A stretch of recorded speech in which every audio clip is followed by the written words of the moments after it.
My stomach is a bottomless pit that can never be filled. When my parents found out, they opened a crematorium just for me, because this trade has an unspoken rule. Every demon corpse that comes in still carries some leftover essence. Decades ago, the whole world was suddenly invaded by countless demon beasts. Humanity paid in blood before learning to drink demon blood essence and swallow demon cores to grow stronger. But the leftover demon corpses, whether eaten raw or cooked, killed everyone who ate them, without a single exception. Yet tens of thousands of demon beasts are slain every year, and if the corpses aren't handled fast, they become a source of corruption. That's how demon corpse crematoriums were born. But as I grew older, the leftover essence on the corpses could barely keep me alive. One day, starving beyond endurance, I asked while hauling corpses with my dad, "Marcus, Dad, I'm so hungry, I really want one bite of demon beast meat." The moment he heard me, "Kid, how many times have I told you? Demon corpses are not to be eaten. Demon corpses are not to be eaten. If you scheme over that meat one more time, I'll break your legs right now." I just looked at it full of regret. Such good meat. It would be so filling. Why can't I eat it? Hearing me mutter, Marcus knew his boy was acting up again, and today he had to teach me a lesson. He pointed at the big words on the wall and barked them out one by one. "Come on, read with me. What does the wall say? Demon beasts are not to be eaten. Eat one, and your eyes turn blood red. You turn into corruption." I looked where his finger pointed and said with a straight face, "What does the wall say?" At my completely clueless answer, Dad exploded with rage, but looking into my innocent eyes, the fury in his heart was instantly put out. "Son, I've never once been able to fill your belly, and that's been hard on you. But this demon beast meat truly cannot be eaten. Let me go check if dinner's ready. Handle these corpses yourself for now." With that, Marcus walked off into the distance. I stared at the demon corpses in front of me and swallowed hard. An iron-tailed hawk. From the texture of its skin, this thing has to be third heaven. As I spoke, I reluctantly carried the hawk toward the incinerator. Suddenly, a burst of heat in my pocket stopped me cold. In an instant, a book shot up into the air. Wasn't this the little picture book I was bringing for a friend? How did it turn into this?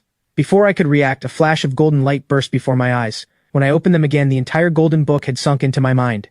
I shook my head on instinct, and glowing golden words appeared in my vision. "Oh my, what on earth is this thing? Could it be that even heaven can't stand watching me starve anymore? But is this thing even legit?" After thinking it over, I made up my mind. Fortune lies with heaven. Life and death are fated. I can die in battle, but I will never starve to death. Just then, Mom and Dad suddenly rushed over and shouted at me anxiously, "Son, your dad and I have to go away for a while. Your great-uncle next door is fading fast." I had been racking my brain for an excuse to eat demon beasts, so I lit up at once and blurted out without thinking, "Good that he's dying." In an instant, the air seemed to freeze. Mom's face darkened. "What did you just say, son?" Realizing my slip, I quickly covered. "What I said was he's dying too early. I mean, how can great-uncle be dying so young? 80 is the perfect age to go out and make your mark. How can he leave us so young?" My mom, Linda, gave a cold snort. "You stay put at home. As for school, I've already gotten you excused. While we're away, someone will deliver medicine, and you just follow the procedure to receive it." Hearing this, my heart bloomed with joy. I can barely feed myself, and cultivation at school is something I could never learn, especially since I'm destined to run the crematorium. From the moment I entered this trade, I lost any chance for higher cultivation. At that thought, I forced down my joy and replied, "Got it, Mom. Have a safe trip." Marcus looked at how obedient I seemed and sighed. "In the cabinet I left you some money. If the hunger gets too bad, go buy a vial of demon blood essence. And don't make your mom angry again." "Don't worry, Dad, I've got it." In the blink of an eye, an hour after my parents left, I went to the herb shop to gather ingredients for cooking the hawk. "Uncle John, your stuff gets faker by the day. Believe it or not, I'll report you." Old John heard me and cursed with a laugh. "What do you know? Fake medicine sells the best." After we bantered a bit, I handed over my list. Old John glanced at it. "It's all cheap junk anyway. Go grab it yourself." So I picked up the herbs I needed, settled the bill with Old John, and hurried home. On the way back, a familiar figure made me tense up. "Bottle liquor, get over here." Bottle liquor was the nickname I'd earned at school. All my life, only demon blood essence could barely keep me alive, but it was expensive and my family wasn't rich. At school, I'd often lick the dregs at the bottom of the essence vials handed out to students. Most classmates wouldn't bother with the little bit left at the bottom, but over time, bottle liquor became their mocking name for me. Snapping back to the present, I turned and fawned at the principal. "Well, if it isn't my dear principal, what brings you here?" "Cut the act. I came looking for you on purpose. From now on, stop using Sky to con free food and drinks. I used to be the pride of the cultivation world, and now I'm becoming the disgrace of the education world." For the next 5 minutes, the principal's mouth never stopped firing off. The Sky he kept mentioning was named Skylar. After her father died fighting demon beasts, she transferred into my school. Everyone knew Skylar and I were childhood sweethearts. But as my appetite grew bigger, Skylar grew more outstanding, and her suitors multiplied. So I made a decision that went against Skylar's wishes. Anyone who wanted me to leave her alone had to pay at least 5 vials of demon blood essence to start. That's how I collected hundreds of vials. By the time I'd recalled all this, the principal's daily scolding was nearly done. Looking at my usual carefree face, he added helplessly, "Oh, by the way, that Lucas at our school, don't provoke him. That kid comes from serious background. Watch out he doesn't come after you." As he spoke, the principal handed me a few more vials of demon blood essence. "I don't know how that stomach of yours works. My own grandson barely gets to eat much, yet you can put away any amount." With that, the principal walked off grumbling without looking back. Cut to me hurrying back to the cremation room. I set up an iron pot, chopped the hawk into small pieces, tossed them in, and slow-cooked them for a good half-hour. A tempting aroma filled the air. As time passed, I could resist the deliciousness less and less. Finally, I couldn't help it. I picked up a piece of dried shiitake and threw it in my mouth. Instantly, 3 words exploded in my mind: insanely delicious. At the same moment, as the mushroom went down, I actually felt the same sensation as drinking demon blood essence. Even though it was faint, I could still feel it clearly, so I decided to eat without holding back. Who cares if I die? Even if I die, I'll die on a full stomach. Besides, without me dragging them down, my parents could start a new character fresh. At that thought, I ate even more recklessly. In just half an hour, I sucked the bones clean 5 times over. Oh my, for the first time in all these years, I learned what satisfaction means, what a full belly feels like. All these years of starving and sacrifice, what did they even amount to? Just as I was marveling at my first full meal, suddenly, inside my belly came a flicker of discomfort. Then, every cell in my body turned wildly active. Before I could even wonder why, a surge of energy rushed through my whole body. Wait, could this be the energy from school? Damn it. Back then I was starving so badly I couldn't summon a shred of power in my body. To become a cultivator, now that I'm full, it suddenly awakened. Could it be because this body had never once been satisfied? At that thought, my heart surged with wild joy. But my transformation wasn't over yet. In an instant, a beam of golden light appeared before me, and then an energy flow diagram surfaced in my mind, my eyes filled with disbelief. Didn't they say only swallowing a demon core gives a chance to gain a skill? How did eating a demon corpse give me one too? No time to dwell on it. I quickly mobilized the energy throughout my body, guiding it through the cultivation method the school had issued. Half an hour later, I felt utterly refreshed all over. I snapped my eyes open and said, "At last, I've reached first heaven as a cultivator too, haha." Cut to 2 in the morning. The truck for handling demon corpses arrived on time at the door. "Marcus, come out and receive the demon corpses." Hearing that, I hurried to the door. "Uncle Bull, my parents aren't home. They went back for a funeral." "I see. Then I'll send these corpses to another crematorium." "Don't, Uncle Bull. I've trained with my dad. I've burned corpses alongside him for years. I know how to handle this much just fine. Just help me carry the corpses inside." "You sure? This is an 8th Heaven Moonhowler hound, killed just last night. You sure you can manage?" "Don't worry about it, Uncle Bull."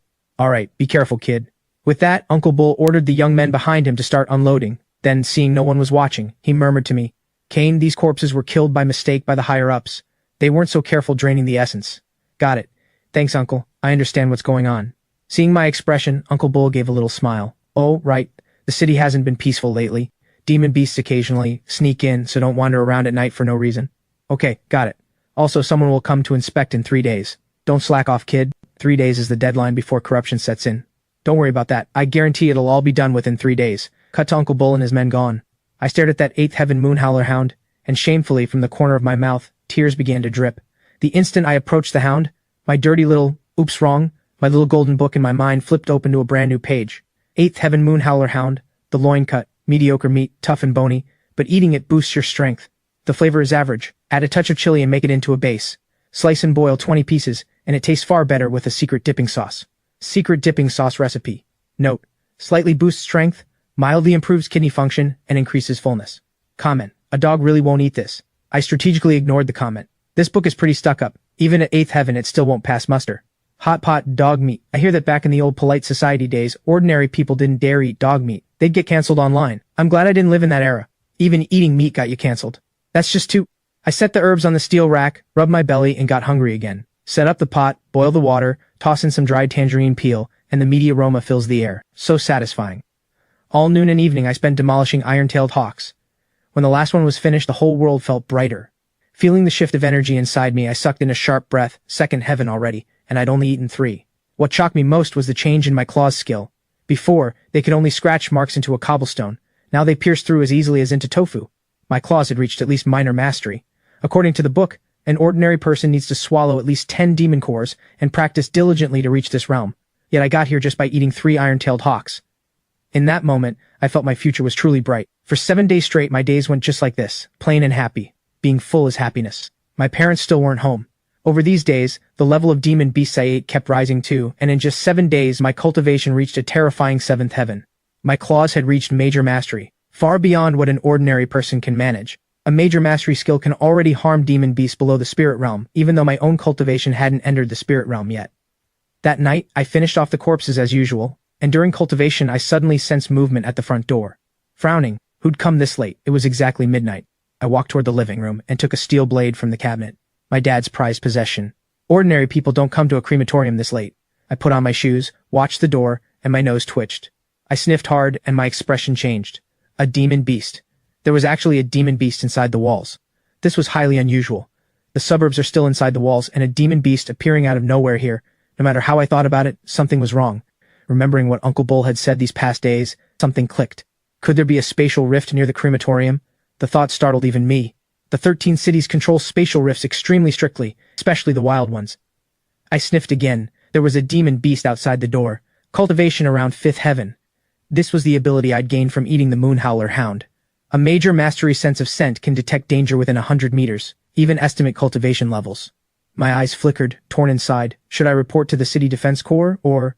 In the past, my first instinct would surely have been to report to the City Defense Corps, but now I hesitated. With a weapon in hand, the urge to kill rises. I was now 7th heaven with major mastery claws, and a young man's blood was boiling. Why not pull a job? What if I scored something good? The spirit realm, that's the spirit realm we're talking about. At once, I made up my mind. Who would complain about being too strong? Let's do it. First I'll test the waters on this one outside. I sniffed, gripped the steel blade, and yanked the door open. But the instant I saw the demon beast, I gave up on meeting it with the blade. A rat, a giant rat. It was no smaller than me, bearing its fangs as savage as a wild boar. Its eyes were blood red, fixed on me, drool clearly dripping from its mouth, clearly starving mad. I drew a deep breath, beckoned at the rat with my fingers, and a smile crept onto my lips. Come at me. Whether provoked or truly starving, the rat lunged at me. I stared it down. The textbook taught that when you face a demon beast you can't be afraid. It's fierce, and only by being fiercer can you survive. Besides, my cultivation could overpower it. The moment it pounced, golden light flashed in my eyes. Seized the chance, channeled my energy, summoned my strength, dodged aside, and my right hand smashed down hard. In a single pass, the rat convulsed all over. I saw the 5 finger holes along its spine, and I laughed, roaring with laughter.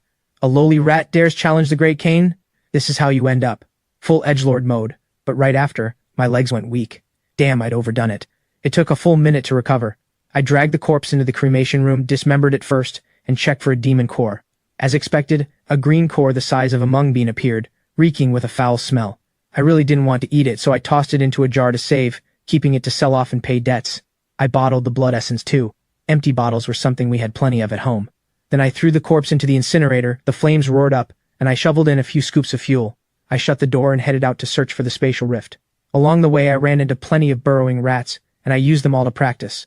My control over the claws grew sharper and sharper. I got a feel for exactly how much force to use. None of these burrowing rats exceeded 6th heaven, which excited me. The level of beasts emerging from a rift reflects how dangerous it is. The ones coming out now were 5th or 6th heaven, meaning the rift's peak probably doesn't exceed 9th heaven. Researchers say a rift leads to a fragmented domain, maybe a continent, a lake, or an ocean. The beasts there have limited power, but the treasures have no such limit. Some people pull high-grade treasures from low-grade rifts and leap into being a genius overnight. It's more thrilling than the lottery. Racing along, less than a kilometer from home, I found a rift shimmering with silver light, shaped like an eye growing upright. Without hesitation, I charged in.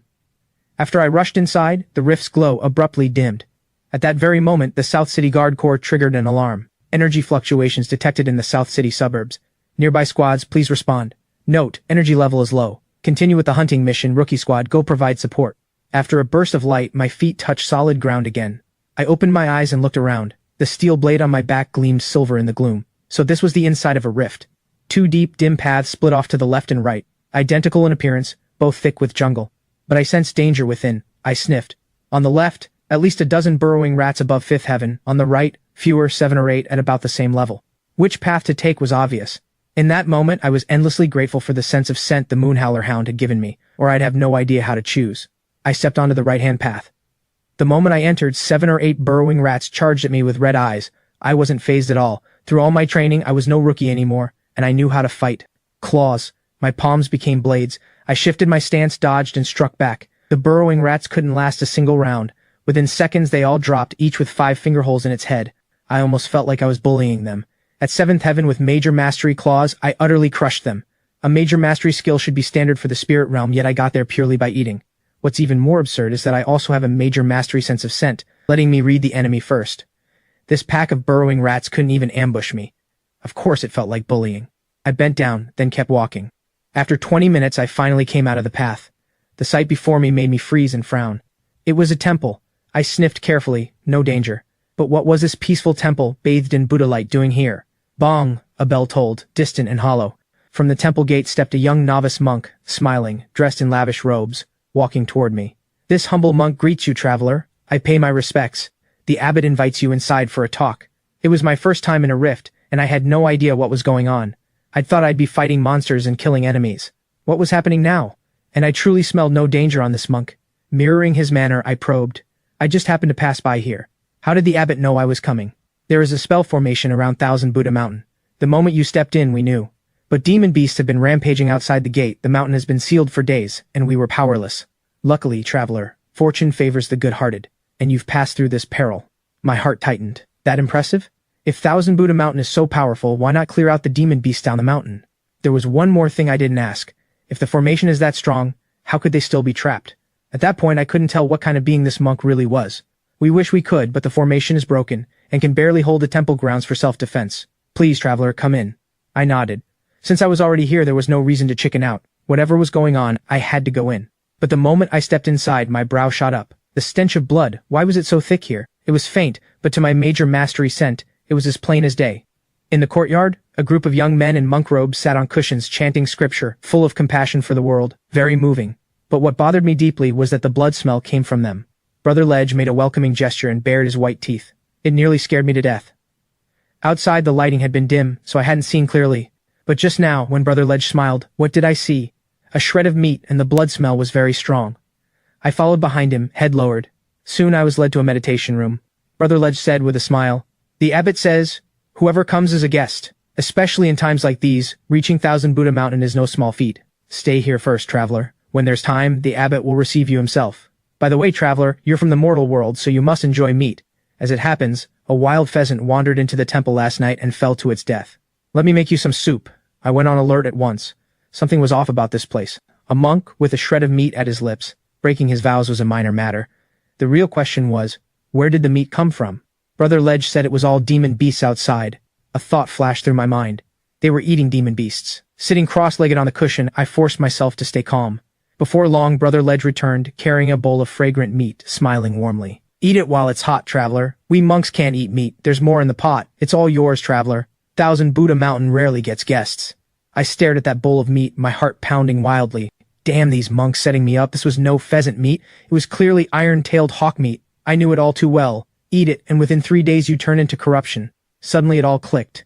Could those shreds of meat be demon beast flesh? This pack of monks was eating demon beasts? Damn, they're insane. How long have they been eating it? Once they go berserk, they'd be a pack of living disasters. Brother Ledge watched me not moving and said softly, "Why don't you eat, traveler? Is it not to your taste?" His smile looked twisted to me now, but I didn't dare show it. I gave a small laugh. "It's not that it's not to my taste, it's just that your cooking method won't do." His face stiffened. "What do you mean, traveler, you don't want to eat?" The air turned suddenly cold. This guy was at least ninth heaven. I forced down my fear. "You're all monks. How would you know how to cook meat? Where's the kitchen? Let me show you a thing or two." I took the bowl of soup and walked out. He froze, and the dangerous aura slowly faded. "Oh, then I'd love to see your skills, traveler." In the kitchen, a pot of iron-tailed hawk was bubbling away. I cursed 800 times in my heart. They really were trying to get me killed. "Brother Ledge, this involves a secret recipe, so please step out." He smiled. "Of course." The door shut and I sneered, taking out my herbs to redo the pot. "Son of a gun, didn't see that coming, did you? I've got tricks." The aroma soon drifted out and I opened the door to probe. "Brother Ledge, want some too?" No, a monk can't eat meat. Please enjoy it yourself, traveler." So I didn't hold back. I started eating right there, starving. Right under his nose, I devoured it. Half an hour later, the entire hawk soup and bones was in my belly. When Brother Ledge walked me back, his face wore a satisfied smile. Early the next morning, I opened my door, and Brother Ledge stood there holding an iron-tailed hawk, beaming. "Traveler, what luck?" Another wild pheasant fell to its death at the temple. "Looks like you're in for a treat, traveler." My pupils contracted. An iron-tailed hawk falling to its death? Did he take me for blind? How lucky indeed. "Brother Ledge, then by the usual rule, I'll cook it myself." He nodded with a smile, but that smile sent a chill down my spine. Thunk! From the kitchen came the sound of meat being chopped, and the monks smiled as they chanted. The Buddha said, "If I don't descend into hell, who will?" By day I ate the prepared hawk again. A third heaven beast isn't high in cultivation. This temple was too eerie. I wanted to leave, but the moment I started to speak, Brother Ledge appeared, his tone leaving no room for refusal. Traveler, the abbot is free now. He heard a handsome young man arrived at the temple and wants to talk with you. I had to swallow my goodbye and force out a smile. Sure. I've long admired the Buddhist teachings. These monks started at 7th or 8th heaven, dozens of them. I couldn't fight them all. I discovered a rule: as long as I didn't cross their bottom line, I was fine. For instance, refusing to eat demon beast meat was a dead end. Every time I dodged, Brother Ledge's eyes changed, surging with killing intent. I'd heard about rifts at school. Some are other worlds, some are fragment spaces, and some are endlessly looping scenes. This place was very likely the last kind. These monks might be the dead spirits of 1,000 years ago, or projections across time. I drew a deep breath and knocked on the meditation room door. The wooden fish block fell silent, and an old monk with snow-white hair, frail with age, smiled at me. So you're the young man who arrived last night, traveler? I nodded, faking composure. Yes, he told me to sit. The instant he opened his mouth, my pupils shrank. Ugh, he had a shred of meat too. This 1,000 Buddha mountain, really?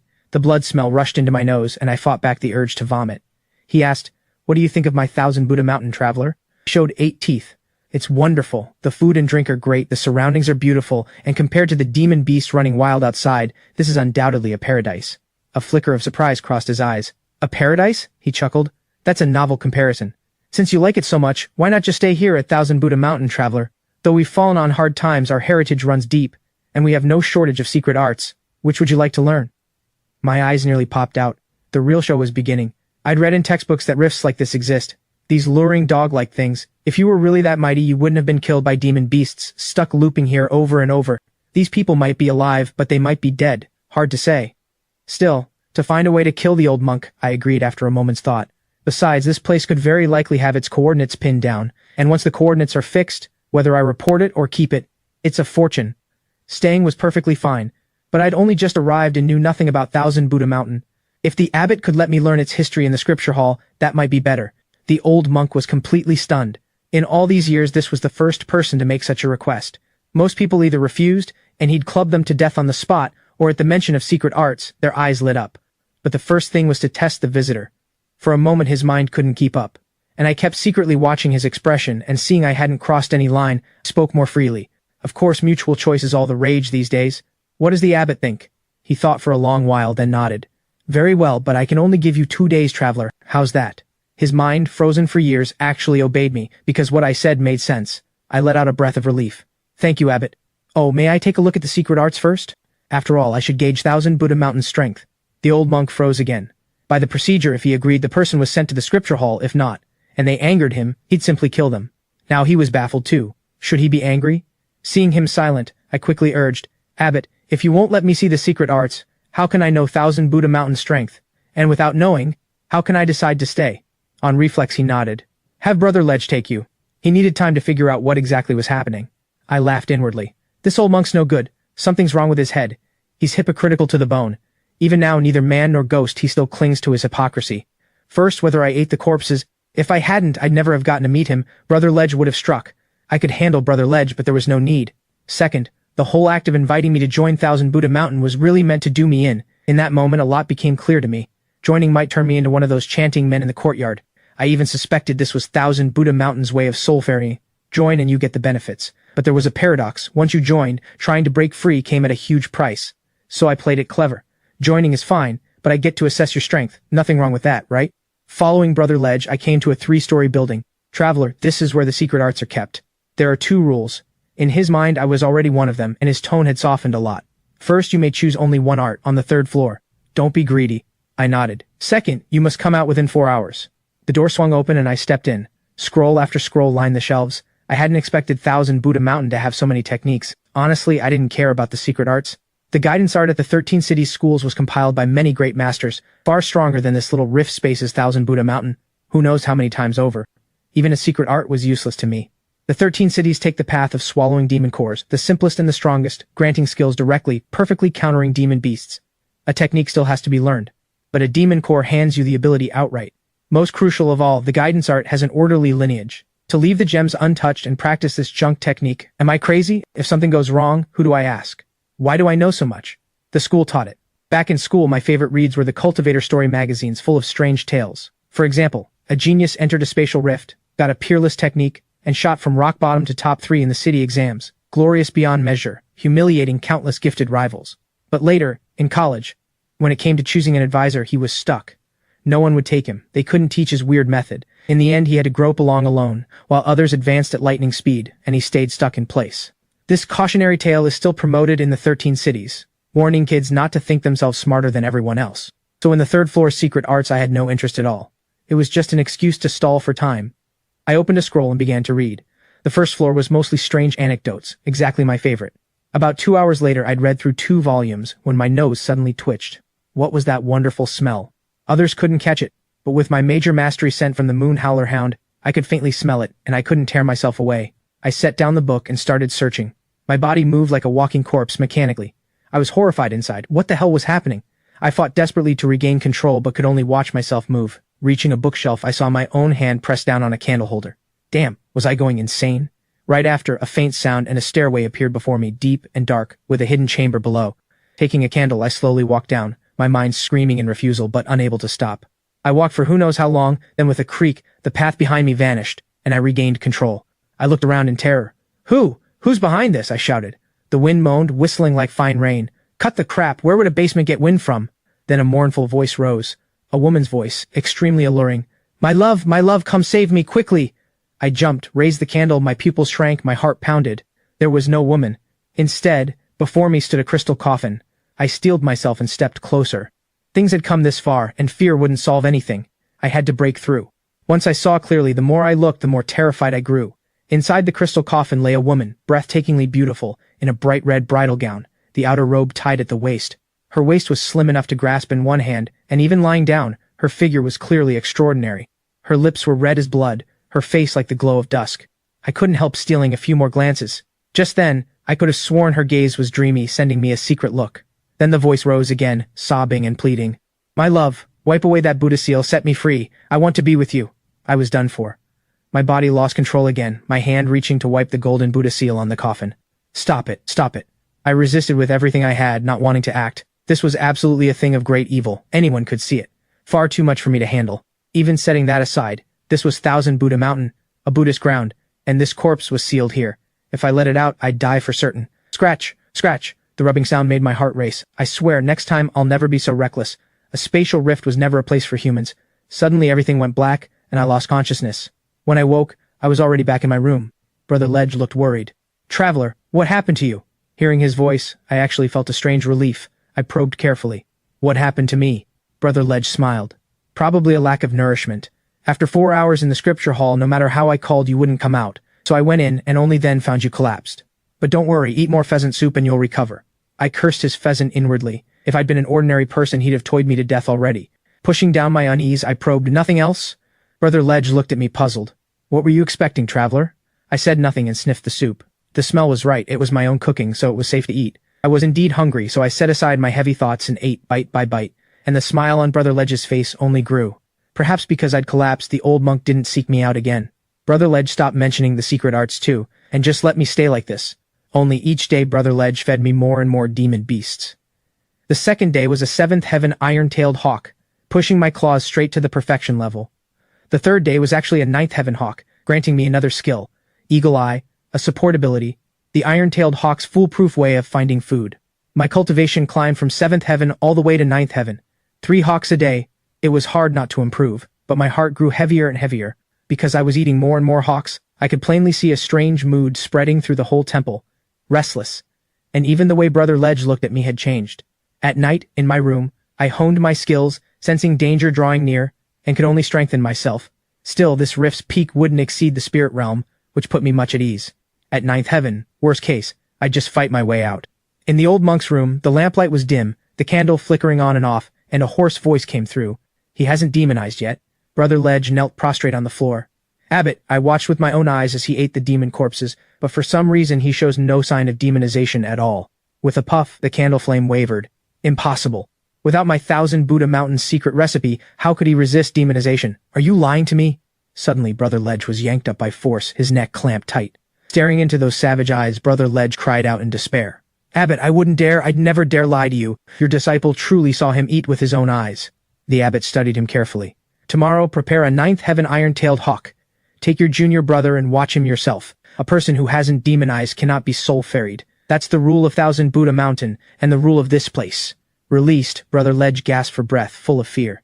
Yes, but lately the hawks have grown clever and started avoiding Thousand Buddha Mountain. We can supply them for 2 days at most. Wretch, don't trouble yourself over the hawks. I'll handle it. In the days that followed, the hawks around Thousand Buddha Mountain suffered. For 10 straight days they were nearly hunted to extinction, and the old monk grew more and more violent, and the people of the temple grew restless along with him, looking at me as if they wanted to devour me. Brother Ledge, here again? Pheasant today as well? I greeted him with a smile. Over all these days I'd eaten so many demon beasts that I'd finally reached the spirit realm. After reaching it, I felt much more at ease. I was already in an undefeatable position. Whatever the old monk planned, I could handle it. The spirit realm was the ceiling of this space. I could feel it, or my cultivation would have kept rising. I never expected that out of misfortune came blessing. Someone delivering me medicinal meals every day. What bliss. But just as I finished that thought, the old monk appeared. Today this old monk adds a dish for you, traveler. These are some pills I refined myself. Seeing you look frail, I've come to offer them. I was stunned. Looking at the things before me, my heart bloomed with joy. Pills? These were demon cores, damn it, not pills at all. Keeping a straight face, I said, then thank you, Abbot. I took the cores thinking they were of no use to me. I could gain skills just by eating corpses, so I could simply sell these off. That was a big pile of money. A poor kid learns to manage early. But the old monk's pair of triangular eyes was fixed hard on me. Traveler, these pills were refined by this old monk, so I should guide you in taking them. Please eat them now. The effect is best that way. I paused slightly. This old monk was up to no good, but I wasn't the least bit scared. Was this a difficulty upgrade? Over these days I'd figured it out. The old monk was trying every trick to get me corrupted, probably because as long as I wasn't corrupted, he couldn't make his move. Now that the meat wasn't working, he was switching to demon cores, but I wasn't afraid at all. As for swallowing demon cores, people of the 13 cities never fear it, relying mainly on the guidance art. The guidance art is unlike ordinary techniques. It's the foundation of the 13 cities cultivation system, a method the great masters devised to let us swallow demon cores. Even the blood essence the schools handed out since childhood was part of it. I said with a smile, "Sure, thank you for the trouble, Abbot." I took the box of demon cores and picked the most appealing one to swallow. It was my first time eating one. I used to fantasize about when I'd get to eat a demon core, and now it was real, and not just one. I swallowed the core openly and freely, and ran the guidance art. The old monk watched my every move intently. After I swallowed it, a flicker of delight crossed his face. He even sensed a trace of demonization. But right after, that trace vanished abruptly. I savored the taste of the demon core, turning it over in my mind. Others swallow demon cores to gain skills, but I gain them just by eating demon beasts. So what can a demon core give me? I was so eager. The moment I touched the core, the book in my mind flipped its pages. 8th Heaven Iron-Tailed Hawk, an adult demon beast. Its core holds a thread of demon race bloodline and a wisp of skill. How to consume, pair it with bitter chrysanthemum and camellia seeds, to fully draw out the demon bloodline and boost the matching part of the body. Comment, too little bloodline, but better than nothing. The matching body strength, I almost laughed out loud. This is too weak. So swallowing a demon core works for me too. If I follow the recipe in the book, I can even strengthen my body. Where is the iron-tailed hawk strongest? Its claws, eyes, and wings. But I'm human, I have no wings, so I'll skip that. The claws match my hands and the eyes go without saying. In other words, swallowing an iron-tailed hawk's core can strengthen the power of my hands and my eyes. That would make my claws far stronger than anyone else's. It's just too little. And this time I didn't follow the recipe, which is a shame. The old monk stared at me, dumbfounded, having actually caught a flicker of wanting more. He grew furious. Traveler, something is off about you. The old monk decided he had to capture this freak no matter what. Yes, a freak. Eating so many demon corpses, then a demon core, with not a trace of demonization. Isn't that a freak? A flicker of excitement even rose in his heart. Could he study me? Could Thousand Buddha Mountain one day gain such a method too? Thousand Buddha Mountain had survived only by relying on a recipe to slow demonization, enduring to this day without starving. Looking at me, it was as if he'd spotted a treasure. The old monk was thrilled. But just as he made up his mind to strike, a warning suddenly flashed in his heart. He wasn't afraid. He grew even more excited, the warning only confirming his thoughts. That night, I felt I'd been here long enough. It was time to leave. But after all these days, I still hadn't figured out how to get out. The path up the mountain had vanished. Lying in bed, tossing and turning, I suddenly heard footsteps. Brother Ledge's voice rang out. "Traveler, the abbot requests your presence." My heart sank. I'd had a feeling all day that the old monk's expression was off. Brother Ledge coming now was definitely not an invitation to dinner. My right hand twitched slightly. Feeling my Grandmaster grade claws, I felt a little steadier. A Spirit Realm Grandmaster grade skill, that was my confidence. Here we go. But the instant I opened the door, a staff came smashing down at my head. An ambush. My claws activated, and I caught the staff in one hand, not budging an inch. Brother Ledge was horrified. I looked at him with a smile. "Brother Ledge, what's all this about?" His face flushed red. "Brothers, attack!" The bald monk surged out at once, faces twisted, eyes wild, the stench of blood rushing at me, exactly like the corruption after eating demon corpses. Brother Ledge laughed wildly. Take him alive. The abbot rewards us, medicinal soup for everyone. Kill, kill, kill, they really took me for a pushover? I gave a cold snort. My figure flickered, my 10 fingers turning pale, and my claws struck. At spirit realm level I had more than enough to handle these little monks. In 30 seconds the war cries cut off abruptly. Brother Ledge went from roaring laughter to terror. Impossible, how can you be this strong? Funny enough, it's all thanks to you. Felt the blood drip from my nails and my lips curled up. Villains usually die from talking too much. With one strike I drove my hand into his skull, 5 holes streaming blood. Looking outside I said softly, Abbot, still not going to show yourself? Wretch! A roar came. Hands behind my back I calmly watched him approach and sneered. Anyone can curse. You don't dare strike me, do you? Otherwise why send them to their deaths? Their eyes weren't right, that was the price. The old monk's triangular eyes turned red, burning with rage. I laughed even more freely. I was right, you're at the spirit realm and so am I. Let's make a deal. Tell me the way out and I'll spare your life. He laughed. If I could get out, would I still be stuck here?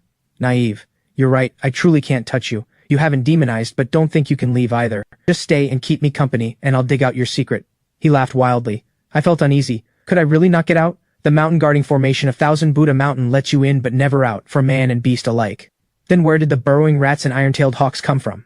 I raised them. My disciples can't get out either. To live, you must eat demon beasts, and to eat demon beasts you need the secret recipe to resist demonization. Thinking I couldn't escape, he just told me everything. I understood. It matched my guesses, only with the recipe added. So why keep me? He stared at the corpses with an eerie smile. The recipe is brewed from the flesh of the youngest disciples, 1 spoonful a day to keep from going mad. Thousand Buddha Mountain claims 1,000 Buddhas. Didn't expect that, did you? Goosebumps shot across my whole body. You mean, of 3,814 people, only these few are left? He looked smug. Clever. My stomach churned. This was no Buddhist temple, it was a hell on earth, so you can't leave. I stared at his arrogant face, burning with rage. Now that all your disciples are dead, what will you brew your medicine from? I'm not afraid to eat demon beasts. Let's wait it out and see who dies first. He laughed until tears came. There's only me left now, and these corpses will last me a dozen years. And you? When you die, your constitution becomes mine. His eyes brimmed with greed. I spat. Eat me? Have you got what it takes? Suddenly I gave a low chuckle. He felt a chill. What are you laughing at? I didn't answer. I walked to a corner of the room, tore down the curtain, and set it ablaze. Flame shot up. I said leisurely, if I burn all the corpses, how many more days can you last? Fury blazed from the top of his head. He roared, You dare! At his thunderous shout my hand jerked, the lighter dropped, and the bedding and candles caught fire. The blaze spread. He went mad. These were all his rations. The young monk's twisted faces softened in the firelight, as if a Buddhist chant rose up, but all he had was a roar. Boy, you're courting death. How dare you? I spread my hands, all innocence. Old monk, you yelled too loud and my hands slipped. He exploded forward, crossing in a single stride, his fingers turning pale, his nails gleaming. My heart went cold. Perfection, grayed eagle claws. I sucked in a sharp breath. How many demon cores did that take? But I wasn't scared. I'm Kane, Bottle Bro, a spirit realm expert. Old monk, take this. I dodged aside, stepped left, and noted his weakness. He lacked speed. I struck with my skill at full force, but it felt strangely soft. I looked up and met his eyes, and almost threw up. The skin of his arm was ripped away, revealing countless claws beneath. Heavens, are you going biohorror on me? He sneered, blood threading his teeth. Biohorror? Don't know it. But to spawn demon beasts you first become one. This hand has killed countless iron-tailed hawks. Today you're in for a treat. Oh, brother. A treat? To hell with your monk's treat, he intoned the Buddha's name. The Buddha said, If I don't descend into hell, who will? Give me your life. His arm turned into layer upon layer of claws, seamless and flowing like clouds in water. I could only meet it head-on with my eagle claws. Luckily, only one of his arms was mutated. In a flash, it hit me. I dropped into a slide tackle, slipping past the old monk's body. This old monk wants you dead. Sure enough, I'd guessed right. The old monk was only half finished. He lost his balance. I pounced at once, slamming a heavy blow into his left leg. His left leg snapped. His gaze went blank, as if he couldn't believe the iron-hard arm he'd cultivated for years was so useless. I cut down his right leg too. Hands on my hips, I laughed. I'm damn clever, aren't I? Old monk, weren't you so arrogant? Come on. He was lost and helpless, even forgetting the pain. What? But before he finished, his eyes closed, my hand had already fallen, and 5 bloody holes marked his head. At last I let out a breath. The old devil was dead. Calm on the surface, but my heart pounded like a drum. After all, this was my first time killing. Only after the fight did I realize this old monk's spirit realm was absurdly lopsided. He never used any energy in the fight. Was it that I couldn't, or that he couldn't either? I couldn't figure it out, and couldn't be bothered. The temple was burning, flames soaring. I felt a little regret. This trip into the rift, I'd scored no benefit at all. Not like the stories where you stumble on heavenly treasures. I sighed. Still too young. If the old monk knew, he'd probably vomit blood. He'd thrown the whole temple's strength into hunting iron-tailed hawks, all to feed me, raising me to the spirit realm, and I still felt it wasn't enough. I blew at my singed hair, confirmed my looks were unharmed, then turned back reluctantly. Farewell, Thousand Buddha Mountain. Farewell, old monk. I actually felt a touch of sorrow. Retracing my path, the demon beasts had all vanished. Strange, but I couldn't be bothered to dig in. This world was absurd to begin with. At last I found the rift's entrance. It was glowing and I darted out. Copy. The rookie squad has reached the designated point. Repeat, the rookie squad has arrived. My heart tightened. I dove into the bushes at once. The City Defense Corps had arrived in standard gear. The 13 cities truly were humanity's hope.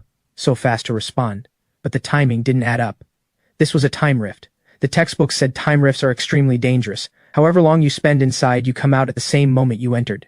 10 years of cultivation inside, 1 second outside. A rift like this could sell for 80 million, enough to lift someone across social classes. Great families buy them to stabilize the space, accelerate time, and let geniuses achieve twice the result with half the effort. The more I thought, the more it hurt. I'd missed out on $1 billion. But what could I do? The prize was too big, I couldn't swallow it. I watched helplessly as the rookie squad closed in on the rift. 1 step, 2 steps, foot lifted, stepping forward. Empty. Damn, I almost cried out. The rift's glow suddenly went out, and that group of spirit realm experts nearly fell flat on their faces. The whole squad was baffled. A female member asked the captain, did we go in? Maybe we didn't. The captain was stumped too, and no one said a word. They knew the rulebook by heart, yet doubted themselves for the first time. How could a rift vanish on its own? Like it was playing hide and seek. Maybe report it? The captain gave a nod. I nearly laughed myself sick in the bushes, clamping my mouth shut. This was too hilarious. A moment ago I'd been crushed over losing $1 billion, and now no one could take it either. Satisfying, like an ice pop in a heat wave. Not noble, but oh so satisfying. A few minutes later the squad pulled out. I waited a bit longer before quietly crawling out, dusting myself off, and heading home. That night, I slept soundly. No matter how chaotic it was outside, being home felt like a separate world. Ordinary people would never know that someone always carries the weight in the dark. Day broke, and I stretched, clear-headed and refreshed, and headed straight for the cremation room. There was still 8th Heaven Moon Howler hound meat left, perfect for breakfast. I set up the pot and heated the oil, and dug in. Rubbing my round belly, I was utterly content. This is what living feels like. Full at last. Bliss. But before I could marvel for long, I quickly cleaned up the pots and put everything back as it was. My parents were coming home. The 1-week mark had arrived. Just as well, since I should head to school to make up my cultivation classes. Before, I couldn't follow them, so I'd sleep whenever I could. Now it was different. I can't afford a private tutor, but I've got nerve. From the headmaster to the cleaners, everyone knows me. Asking a few questions is nothing. While washing up, I frowned. When did this happen? Who did this to me? A red dot had appeared on my left wrist, about the size of a teardrop mole. I touched it. No pain, no itch. It wasn't there before. Was it a side effect of that book, or had I caught something? I'd heard that men with messy private lives catch a certain disease, but the spot was wrong. I muttered to myself for a while with no clue, so I let it go. Just as I finished tidying up, the lock clicked. Dad! Mom! Oh, my dear Mom, I missed you so much. I trotted out to meet them. My mom, Linda, you little brat, your skin's been itching for a spanking these days, hasn't it? Marcus looked at me in surprise. Son, you look full of life. Before, when I was always hungry, how could I look healthy? These 7 days I'd eaten my fill, so of course I glowed. But I was afraid they couldn't accept it. Nothing's changed, right? Linda eyed me suspiciously. Couldn't hold up under that gaze. How could an honest young lad ever lie? Grabbed my backpack and bolted, shouting on my way out, I'm off to school to study. I've skipped too long. Marcus was stunned. Honey, that's our son. Since when does he fear skipping class? I took the long way to avoid Schuyler Street and rubbed my eyes at the school gate. A childish voice piped up. Bottle bro, you broke your promise. Where's the book you swore to bring? It's been 7 days. Do you know what these 7 days were like for me? I slapped my forehead. Oh no, I forgot. My honest dealer reputation was about to be ruined. The one I'd stood up was the little kid, little 3. The book had long since turned into a recipe. I was stuck. Then an idea hit me. I'd pretend not to hear and make it up after school. I stepped through the gate and behind me the little squirt was nearly in tears. Kane, Look at me. He bounced after me, but a guard stopped him. Kid, what are you here for? This isn't a place for you. He sniffled. Little 3, Milo, it's just a cultivator school, isn't it? What's so great about it? Sooner or later I'll get in too. The guard smiled apologetically. Little one, I believe in you. Milo rolled his eyes. Who are you? Like I need you to believe in me. Then a figure appeared. Whoa, Kane! The guard was dumbfounded. Hiding around the corner, I let out a long breath when someone suddenly tapped my shoulder. Kane, chased into school by a grade schooler, you really are something. My body stiffened. I grinned at once, baring 8 teeth. Sky, do you think I'm losing teeth again? My teeth have been hurting lately. She stood in the wind, dressed all in black training clothes, hair in a high ponytail, stunningly beautiful. Her left hand gripped a blade, its sheath made of demon beast hide. Dazzling. Shing! She drew a flash of cold light. Kane, wanna bet I'll cut you? It wasn't my first time using her to scam treasures. So quick as a flash I pinned her wrist, and laughed awkwardly. Sky, really, it's not my fault. That kid's too naive. If I don't show him how cruel the world is, how will he survive once he leaves school? She kept trying to draw the blade, but then was startled. Your grip is stronger than mine today. She wondered if she'd skipped a meal. Then aren't you afraid I'll lose hold of the hilt? Before I could answer, a savior arrived. A roar came from behind. Kane, let go of Sky's hand, get your filthy paws off her. I turned around and almost burst out laughing. I turned to Damien with a sweet smile. Damien, didn't your teachers teach you manners? He was livid. The mighty heir of the Lee family, scammed out of his treasures by me and beaten soundly by his sister on top of it, bottling up a week's worth of rage. He'd thought he'd win it back. The very next day. I was just a useless cripple who couldn't cultivate, and he'd even imagined me kneeling and begging. But the next day I took leave. 7 whole days. If not for his young master pride, he'd have come knocking to settle the score. But rules are rules, so he held back. Now first thing in the morning, seeing me holding the hand of the girl he loved, how could he hold back any longer? He roared. Kane, if you've got the guts, drop your little tricks and let's fight one-on-one. The students around us all gathered. Kane, the genius young master. This matchup was good for a 30-episode soap opera. The bigger the crowd, the smugger he got, the more witnesses, the better. Just as he thought victory was certain, a cool, clear female voice rang out. Damien, whose hand did you just call a filthy paw? Whoa, the onlookers erupted. Sky's losing her temper. The new young master must be an idiot. Everyone knows when Sky hits Bottle Bro it's for real, and her feelings are real too. Last time some thugs outside school bullied Bottle Bro, Sky beat them till they were spitting teeth. Probably almost at the spirit realm by now. The spirit realm? Damien flew into a rage. How is that fair? But looking at the girl before him, he forced down his anger. Sky, step aside, this is between me and Kane. Her eyes turned cold, and she yanked me behind her, drew her blade, and pointed it straight at Damien. Kane's business is my business. If you want your treasures back, keep dreaming. You were the gullible one. Who's to blame? He was thunderstruck, unable to believe the girl he loved would stand up for a cripple. Blood rushed to his head, and he screamed, how is this fair? Then he turned and ranted at me. Kane, are you even a man? Hiding behind a woman? What kind of man is that? I smiled. I didn't bother to dignify that. I waved a hand at Yellow. You explain it to the young master. He gulped down his wrap in a few bites, stepped forward and cupped his hands to the crowd. The crowd jeered, but he didn't care, and said smugly, Young Master Lee, you're an outsider, right? You don't know South City's rules. Damien blurted. What rules? Yellow drawled. Bottle Bro belongs to all of us, and we protect him. Today, don't bother telling me you're a young master. Don't bring up any big shots. In South City, laying a hand on Bottle Bro is not allowed. Touch a single hair on him, and I, Yellow, will lead the whole school to beat you. Believe it? With a roar, Damien was thrown into chaos. Over 100 people suddenly lined up behind Skylar, some holding weapons, some grabbing whatever hard objects they could, forming a wall between Damien and me. The sight sent Damien stumbling back, only one thought left in his mind. Impossible. What gives him the right? I asked around. He's just a useless cripple who can't cultivate. Why are you all helping him? And you, Skylar, what's wrong with me? You look down on me. All of you are blind. Yellow laughed so hard he could barely stand. Young Master Lee, who exactly did you ask for your information? Damien's eyes went wide. Are you all in on tricking me? I'm no fool, of course I get it now. Damien had paid students to dig up information, but if I, Kane, had always been protected, what could he possibly learn? Watching it all unfold, I felt both smug and moved, but I couldn't let it go on. I was still dazed, yet he knew it was time to wrap up. But the moment he stepped forward, a sinister voice rang out. Up at dawn and not doing morning drills, gathering here instead? Kane, get out here. Yellow was the first to bolt, the others all shouting, Sorry, Kane. They could block an enemy, but not one of their own. Grimface is here. Run. The youths who'd been at a standoff a second ago scattered in an instant. Before Damien could snap out of it, I grabbed Skylar's hand. What are you spacing out for? Let's bolt. In a blink, only Damien was left. Heh. Grimface glared at Damien. Speak, was it you and Kane who started this? I thought, good, yes it was him, but he couldn't. The mighty heir of the Lee family ratting to a teacher. How would he ever live it down? He kept his head down and said nothing. Grimface looked at Damien and oddly felt a flicker of admiration. Just name who did it, and I won't punish you. Damien stayed silent, which pleased him even more. Rioting in a crowd, 50 laps plus 100 sword swings. In the classroom, Skylar shook out her hand and complained, What's the point of running? Grimface knows it was you with one look. I shrugged. Getting caught red-handed and just being suspected aren't the same thing, are they? She rubbed her wrist and stared at me with suspicion. Kane, did your strength go up? I dodged the question. Maybe I just ate well. The blood essence I borrowed from you, I had my fill. She frowned. Really? She didn't buy it. Over at the nearby teaching building, his sister Diana Lee gave a slight bow. Headmaster, I leave Damien's education in your hands. The headmaster sighed. Diana, honestly, you're the one best suited to inherit the Lee family. Why insist on, some things just have to be done by someone, and I can't run from them. The headmaster was silent for a long while. Crushing him like this? Aren't you afraid he can't take it? Kane is a top-grade whetstone, but what if he grinds the boy to dust? Diana curled her lips into a smile. Then I'll just have another one. The headmaster was stunned speechless. All right, give it a try then. Meanwhile, Damien was running laps on the field. 50 laps, every step like cutting his own flesh. Slow down even a little, and Grimface's glass ball would smack his leg, painful and relentless. Word was he'd climbed to Dean of Discipline on this very trick. At the third-floor window, Yellow leaned in. Bottle bro, look. Young Master Lee got caught, and he didn't even rat us out. Skylar and I exchanged a glance, surprised. I thought I'd be dragged back to take the blame, but he'd shouldered it all alone. I gazed at him with narrowed eyes. Skylar said softly, looks like Damien is something of a man after all.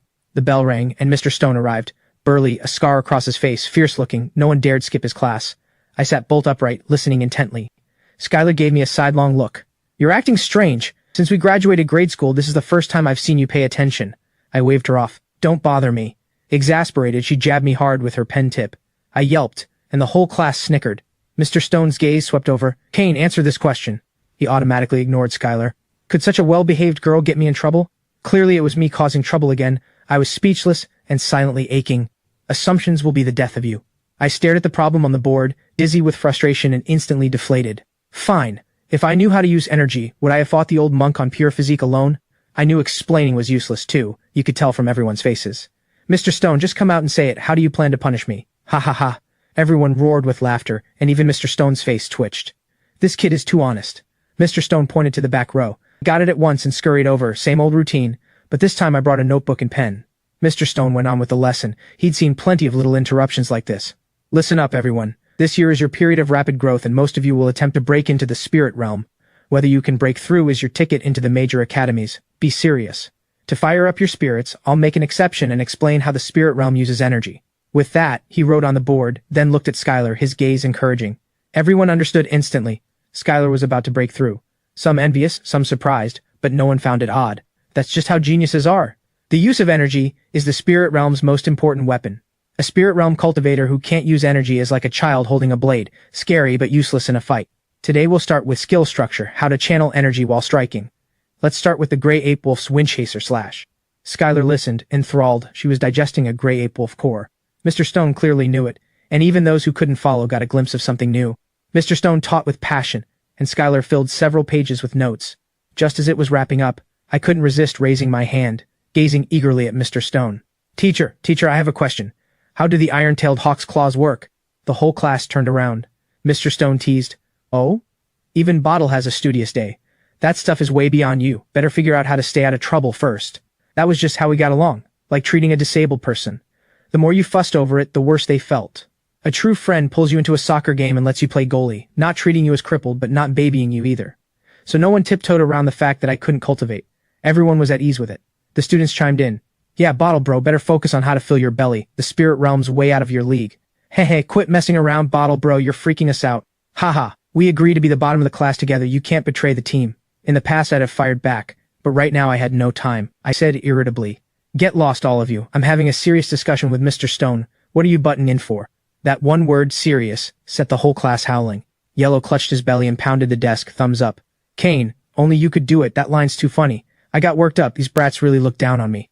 Unable to cultivate for so long, how could I possibly feel good about it? Who doesn't want to prove them wrong once? But I knew talk was useless, better to let the facts speak.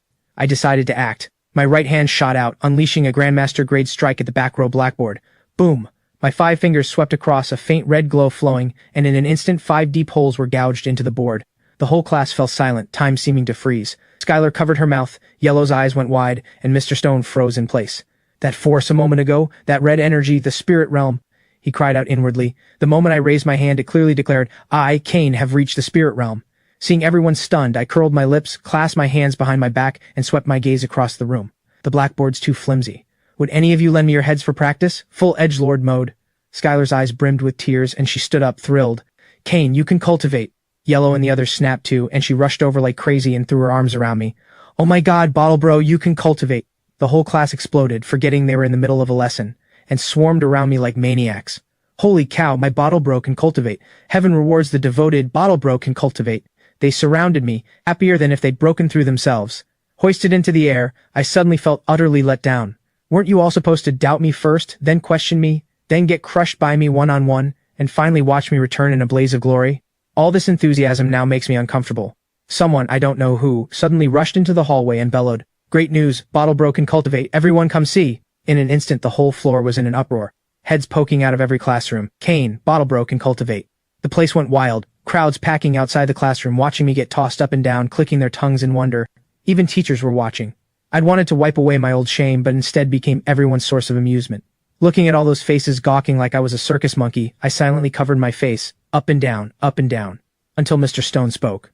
"What are you all staring at? Back to class, it's not over yet. Mr. Stone, is this how you run a class? Why is everyone crowding into our room?"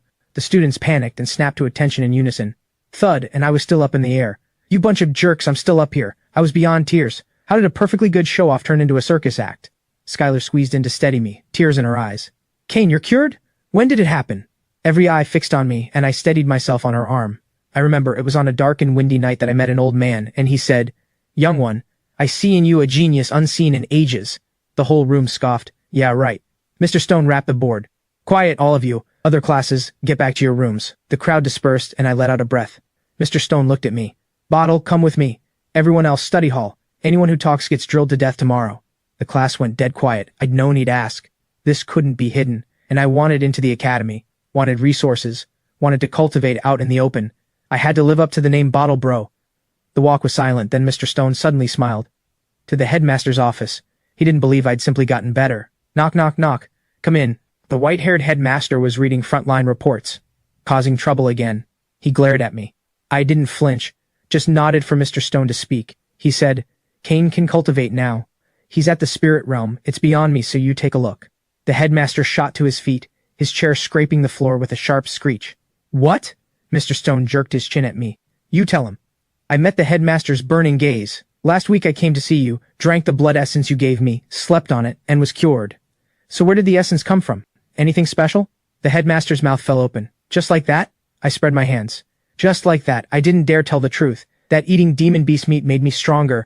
No one would believe it. But the unexplainable is more dangerous than being unable to cultivate. The headmaster pondered, then picked up the phone, his voice grave. "Hello. Where exactly did that demon blood essence you gave me come from?" On the other end was his son, a special forces operative. He was a little baffled to get the call. "Dad?" The headmaster hung up, then suddenly laughed and pointed at me. "You little punk, you really lucked out. That essence was something my son in a certain department got hold of, a gift to me, and I had no idea I'd passed it to you. They say it was a Beast King's blood essence. I only just found out myself. If I'd known it was a Beast King's essence, I'd never have parted with it." My eyes went wide. I'd made the whole thing up, and with a tongue that's tasted countless essences, that one hadn't seemed special at all. Mr. Stone was stunned too. "What? A Beast King's essence, and you handed it to this kid?" Like I said, I didn't know at the time. The headmaster was nonchalant. Who'd have guessed it was a Beast King's essence? And blame that son of mine for not being clear. He said it was for keeping my body in shape. The kid got lucky. He turned to Mr. Stone. "Stone, you did well bringing this to me. Now that we know what happened, go back to class. You said this kid punched 5 holes in the blackboard." I stared hard at him. "Headmaster, come on, a school this big and wealthy, you're going to nickel and dime me over that? Besides, I didn't do it on purpose. It's because no one believed me and they all mocked me." The headmaster scoffed. "Not believing you, I can believe. Mocking you, well, who doesn't know you, Bottle Bro? Or how do you think I earned my title as the disgrace of South City's education world?" I instantly wilted. There was no arguing with that. "Can't talk back when you owe them." I trailed quietly behind Mr. Stone, and only outside did I ask softly, "Mr. Stone, you wouldn't be that petty, would you?" Mr. Stone's lips curled. "That depends on how you perform, kid. Come on, to the training room. Let me see what this spirit realm of yours is really about. Is a Beast King's essence really that miraculous? A Beast King, a high-tier demon beast. Its essence would never reach the hands of an ordinary cultivator. Now someone had drunk it, and entered the spirit realm overnight." Mr. Stone couldn't help licking his lips. "Maybe I should round up the old crew and go hunt a Beast King too." He touched the scar at the corner of his eye. After we left, the smile vanished from the headmaster's face. He dialed a private line. "Hello, this is Mosley. Wang, I don't care what method you use. Lock down one of our students' files completely. Without level A clearance, no one can pull them. The other end, headmaster, come on, you're asking me to break the rules here. Don't you dare bring up rules with me." The headmaster roared. "Did you commit few enough mistakes back then? If I hadn't cleaned up your messes, would you be where you are today? And now you're putting on an act for me? Headmaster, I give up. Tell me, you call the shots on how to handle it. Worst case, I quit this post and go to the front lines." Only then did the headmaster smile. "That's more like it. Level A clearance, activated. The thing was, my grade school file had a problem. The physical exam read 4 words: spirit-severed constitution. It bars any energy from entering the body, making cultivation impossible for life. But I remembered that people with the spirit-severed constitution have brilliant minds, and the entire guidance art system today was created by a person with the spirit-severed constitution. That person was a god. That was why the headmaster favored me. A moment later, the man called back, "Headmaster, it's done. If you ever make me do this again, I'll jump off a building." The headmaster hung up without a word. The student handles the son's business. The phone rang again. "Hello?" His son in a black uniform looked baffled. "Dad, what was that Beast King essence you mentioned on the phone?" The headmaster snapped at once. "Come back in person when you have time, and we'll talk." He hung up. The old man really was getting on in years. In the combat training room, Mr. Stone watched me test. I swung my arm excitedly, the blood energy on my 5 fingers thick as cords, shooting straight at the test stone 10 meters away. The stone gave a dull thud, and fragments flew off. "Mr. Stone, so this is projecting energy outward, is that how it works?" Mr. Stone's mouth hung wide open. Strange. A moment ago he couldn't even use energy, and now he could attack with energy beyond his body. 2,000 pounds of force poured into one strike, 3 times higher than a typical new spirit realm cultivator. Teacher, do you think I'm a genius? How long did it take you to master this knack back then?" Mr. Stone's lips twitched. He badly wanted to smack me dead, but for the sake of his master-teacher image he cleared his throat. "Kane, at this pace your aptitude is pretty good among your peers, but you're still a notch below me, especially the headmaster's son, who taught himself with no master at all back then." My eyes went wide, and I bought it. "All right, I'll keep working at it. Teacher, I read that energy's color is tied to its attribute. Yellow is earth, red is fire. Is mine the fire attribute?" Mr. Stone rubbed his face. "Fire my foot, that's blood red, it's got nothing to do with fire." I went quiet. "Then what's mine? Surely it's not that because I've drunk so much blood essence all my life I've got the blood attribute? The textbooks never mentioned it."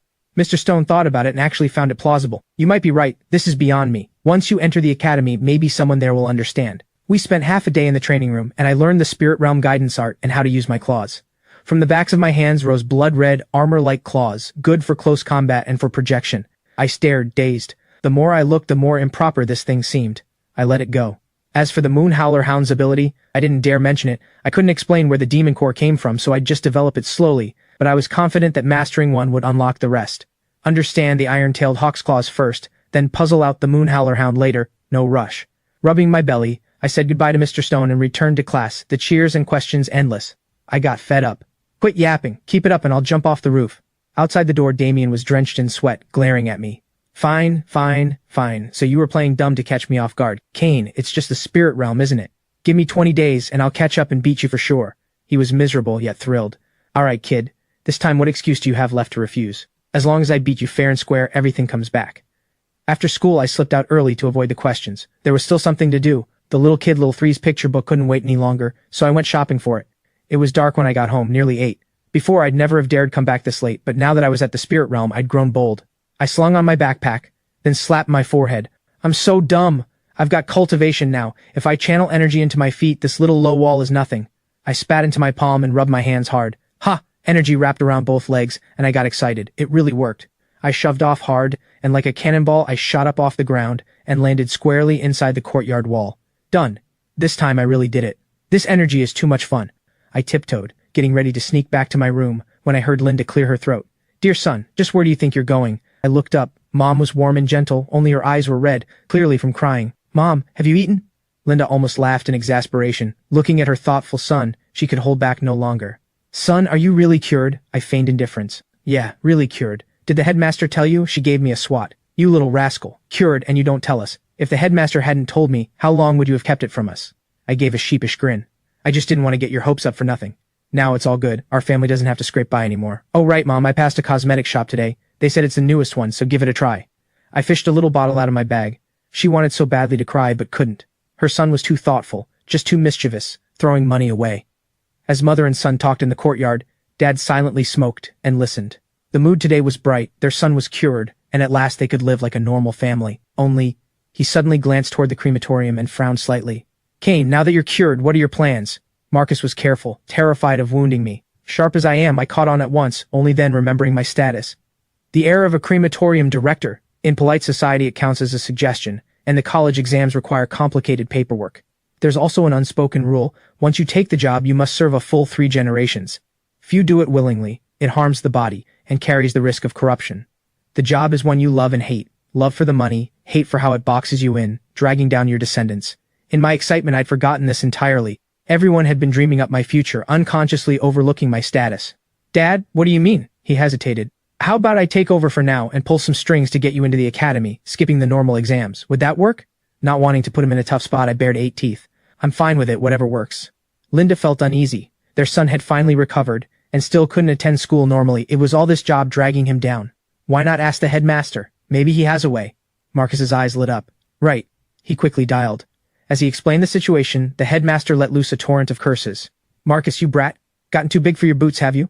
I should have thrashed you to death back then. Bad enough you've made nothing of yourself, but now you want to drag Bottle down too? Don't even think about it. What's wrong with the crematorium? It serves the 13 cities too. What you're talking about is just an unwritten rule. Who dares say it out loud? Don't you worry about it, I'll handle it myself. You rotten fool, where's Linda? Put her on. Marcus couldn't lift his head from the scolding. Linda nervously took the phone, having heard her husband get yelled at, and steeled herself to speak. Headmaster, it's Linda. How's your health been lately? She looked like a grade schooler who'd done wrong, and I couldn't help stifling a laugh. The headmaster's tone softened a great deal. Haven't let you two worry me to death yet. Don't fret over Bottle. I'll arrange it. Your senior sister had a case like this. That child joined the army at the front lines and was finally recommended into the academy under the army's name. Don't worry, as long as I'm here I won't let Kane's future be ruined. I'll have a word with your senior sister later. Marcus was deeply moved, tears nearly falling. The headmaster gave a grunt. Quit crying, I'm old and can't stand the sight of it. Hold it in. He really did keep the tears just brimming, not daring to let them fall. They talked for a good while before hanging up.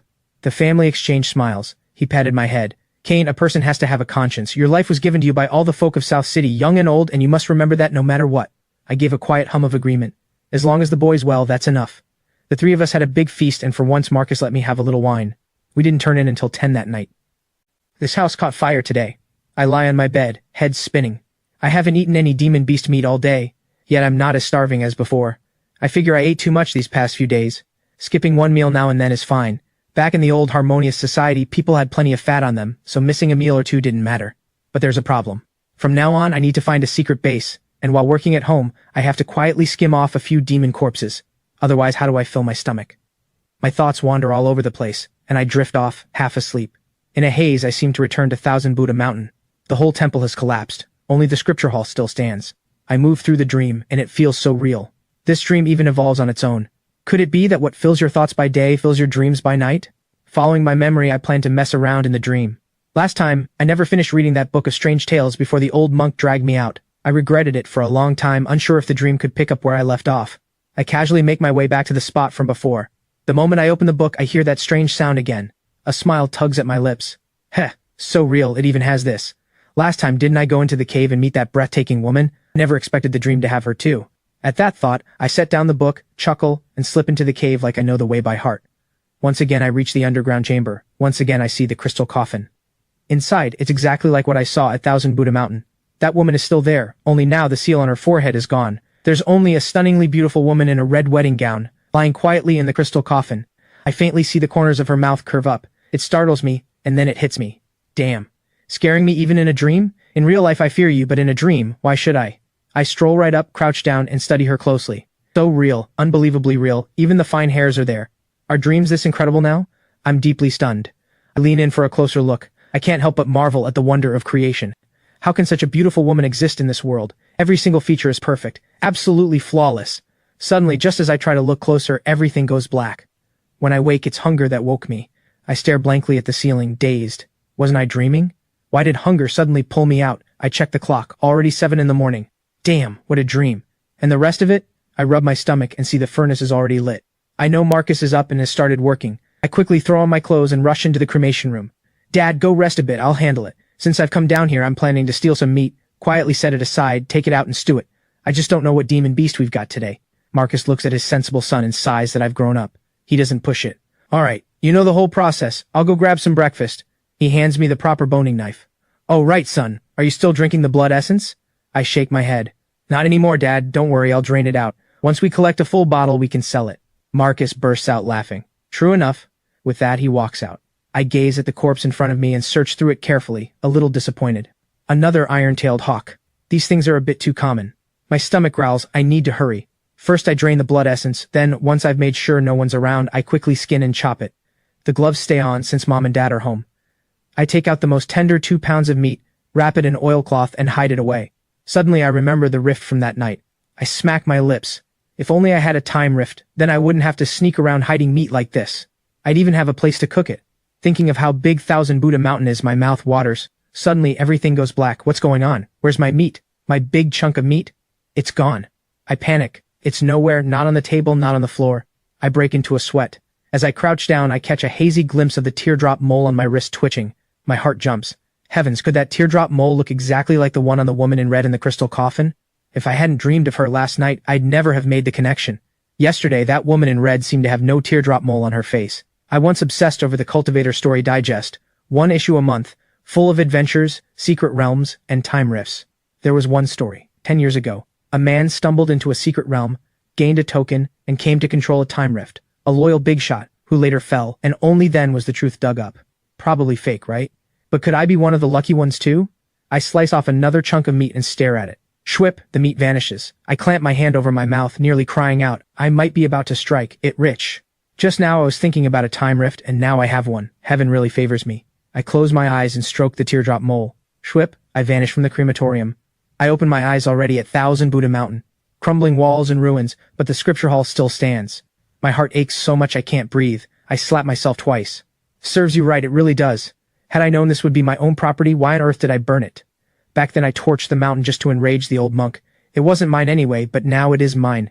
As satisfying as it felt then, that's how painful it feels now. I want to cry but can't.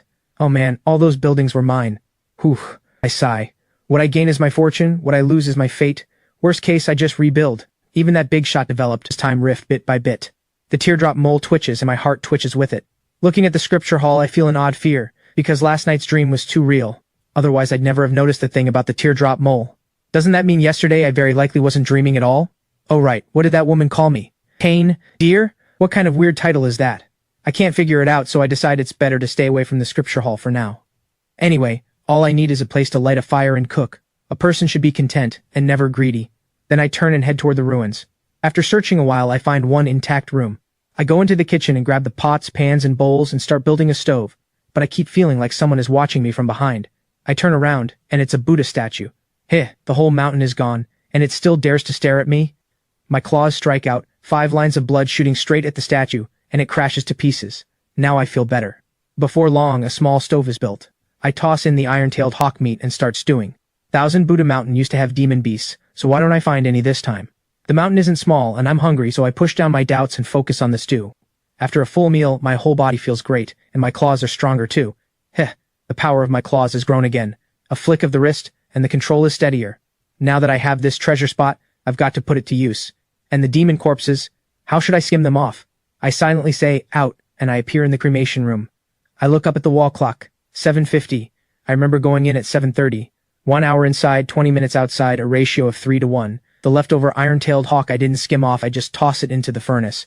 For several days straight, I keep thinking about how to get more demon corpses. I'm sick of iron-tailed hawk, and its potential has run dry. The good news is my chi keeps rising. It started at 1 gram, and now it's slowly reached 3 grams. 9 is the peak. Reaching 9 grams means nearing the summit, and mastering one skill lets you charge toward the next realm. This is the dividing line. The gap between kids from ordinary families and those from great clans opens up right here. A destined skill is carved into your very bones, staying with you for life. Kids from great clans can pay top price for high-grade demon cores and refine a skill framework that's flawed but highly compatible. The larger the running capacity, the greater the future achievements. Ordinary people can only go to the academy and try their luck. The 13 cities forbid high schoolers from breaking through to the fusion realm. All the good demon cores get picked by the authorities first, only the leftovers reach the market. To get the good ones, you have to get into a good academy. But the academy doesn't hand things out for free. You have to contribute, or show real talent. There's no such thing as a free lunch. All this is knowledge I've crammed these past few days. Now I finally understand why the principal insisted I get into the academy. Outside, there are no resources, so even talent goes to waste. The best resources are at the academy. The military has them too, but it's far too hard to get in. I push aside the stray thoughts and start pondering this time rift. I'll call it the sky-devouring realm. A 3 to 1 ratio, with lots of room to work with. But then I scratch my head. I'm not an ordinary person. I don't grind my skills with time, I do it by eating. As long as I have enough demon corpses, my chi rises and my skills grow stronger. Then my eyes light up. I suddenly discover another use for the sky-devouring realm. Wanna guess? I snicker to myself. If this idea works, it'll be amazing. But whether I'm happy or not, who knows? The principal, though, is far from happy. He's yelling into the phone.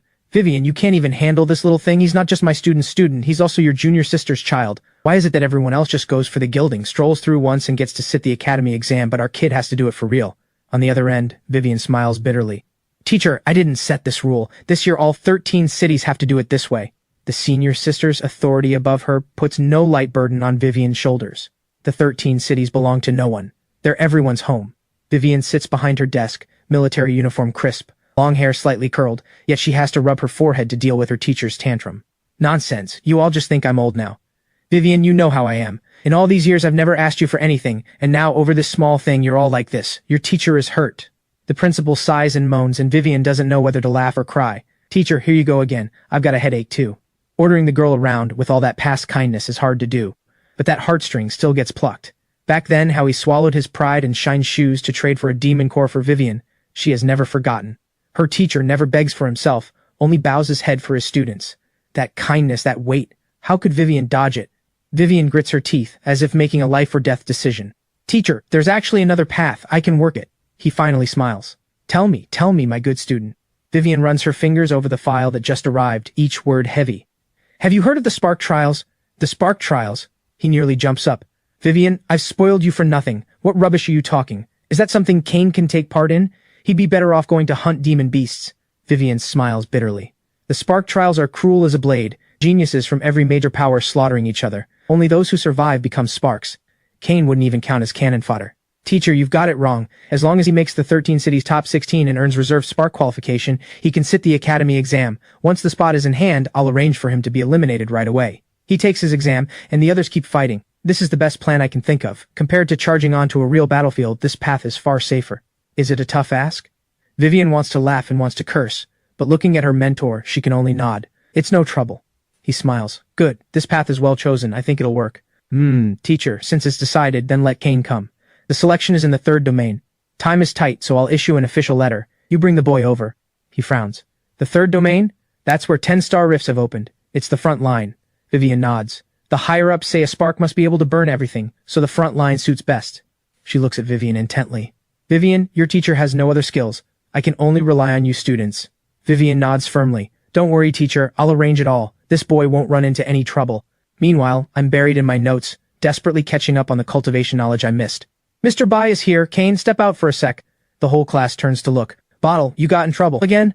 I roll my eyes. Get lost. They burst out laughing, thinking I'm in hot water again, but the next day I don't show up for class. Marv frowns. What's up with Bottle? He didn't get beaten up, did he? Can't even walk now? Everyone wonders. Has Bottle quit cultivating? Skylar stands up and speaks calmly. Stop worrying about him, everyone. He has his own path to walk. He won't be back for a while. He told me to tell you all, train hard. See you at the academy. The room erupts. What? Bottle's not coming back? Sky, what's going on? What happened to Bottle? The kid with glasses shouts, everyone quiet down, let Sky talk. All eyes fix on her and she says calmly, Bottle's family runs a crematorium, you all know that. To get into the academy, he has to find another way. The whole room falls silent. Someone asks quietly, then, Sky, does that mean from now on we won't get to hang out with Bottle anymore? Skylar shoots the speaker a look. Didn't I say, see you at the academy? You all need to work hard. Kane's out there fighting for it, so we can't fall behind either. Kane said he'll definitely make it to the academy. He's waiting for you, so don't drop out of the race. Marv clicks his tongue. The dead last kid dares to mock us now? Right, Bottle's gotten cocky lately. He just stood up and already looks down on us. Just wait, whichever academy he goes to, we'll test into it too. I'm born with a kind of leader's charisma. I can get along with anyone. Fights or arguments, I can settle them all, so they indulge me. I sling my bag over my shoulder and follow behind the principal, waving back at my parents. Linda's eyes are a little teary. Teacher, there really won't be any danger, right? The principal kicks Marcus once, his voice turning stern. Danger. All you ever think about is danger. Where in this world is there a safe place? Kane has his own path to walk. Don't drag him down. Linda doesn't dare say another word. Only Marcus mutters, Teacher, what do you say that for, kicking me? The principal kicks him again. Your wife. If I don't kick you, who do I kick? I nearly laugh out loud. He shoots me a glare. He lowers his voice and warns, Kid, out there stay out of trouble. Out there isn't South City. Here you're a little tyrant, but there's always someone tougher, always a higher sky. Keep a low profile. Linda also clings to me, repeating her warnings. The principal smirks. Low profile? Without even cultivating, he made a name for himself in South City. Can he really stay low-key now? A cry splits the sky, and a 30-foot bird descends from above. Its beak is like a sword, the wind nearly forming a tornado. A man in black salutes. Hello. I was sent by Director Chen to pick up the contestants for the Spark Trials. Who is Kane? He looks toward me. The principal smiles. Good lad, all grown up now. You're with Vivian? The man scratches his head. Principal, I graduated a few years back with no resources, and Director Chen thought well of me and let me pilot this black-winged hawk. The principal pats his shoulder. Do well. I remembered this was your major, so it's put to good use. The man is moved, beaming. Principal, I won't let you down, I promise. I'm stunned. Only in this moment do I understand how impressive the principal is. His students fill the world. It's not just an empty saying. Marcus says to me, learn well. The teacher is something else. From now on, kid. Give him less grief. I nod earnestly. I'll try my best. Seeing his murderous look, I quickly change my words. I promise. The principal shouts at me. Quit dawdling. Go follow your brother. Inside, I give a thumbs up. Just like that, I've got a senior brother, and a solid one, on top of my principal Gramps. I say goodbye to my parents and jog over. Hey there, bro. I'm Kane, nickname Bottle. The man smiles. We're all family. No need to be formal. I say to the principal, I'm off then. He nods silently. Just as I'm about to step onto the black-winged hawk, he suddenly calls out, wait. He walks over and pulls a beast-hide notebook from his coat. He flips through it for a moment, wets his finger, tears out a page, and solemnly hands it to me. Keep this safe. Out there, if you run into something you can't handle, call these people. Marcus's eyes nearly bulge out of his head. Teacher, you... The principal barks sharply. Quiet. Is it your place to speak? Marcus can't believe it. Linda pulls him back. He knows what that list means. He has his own selfish hopes too, but he knows better than to speak up. I take the paper, glance over it, and commit it to memory. The black-winged hawk takes flight, calm and smooth. I look at the man beside me. Bro, this cheese shield of yours is awesome. How'd you do it? Can you teach me? Oh, and what should I call you, bro? He smiles. I'm Nathan, Director Chen's reserve pilot. This is called a cheese shield. Once you enter the academy, it's all basics. But you need to reach the fusion realm before you're qualified to practice it, so don't think about it for now. I cluck in amazement. Truly, you have to get out to see the world. Bro, you're this strong and still only a reserve pilot? Nathan laughs, as if seeing his younger self. Of course, just reserve. Do you know what Mount Director Chen's full-time pilot rides? I widen my eyes. What? He sighs. A twin-winged python said to be a king tier descendant. I'm so shocked my jaw drops. King tier and as a mount no less. My goodness. Even knowing nothing about cultivation, I know what that means. Demon beasts can be killed or tamed, but taming is extremely hard. Usually you have to raise them from young, and you need secret methods. That's why there are mounts that soar the skies and roam the earth in all kinds of forms. But those belong to the Golden Eagle class.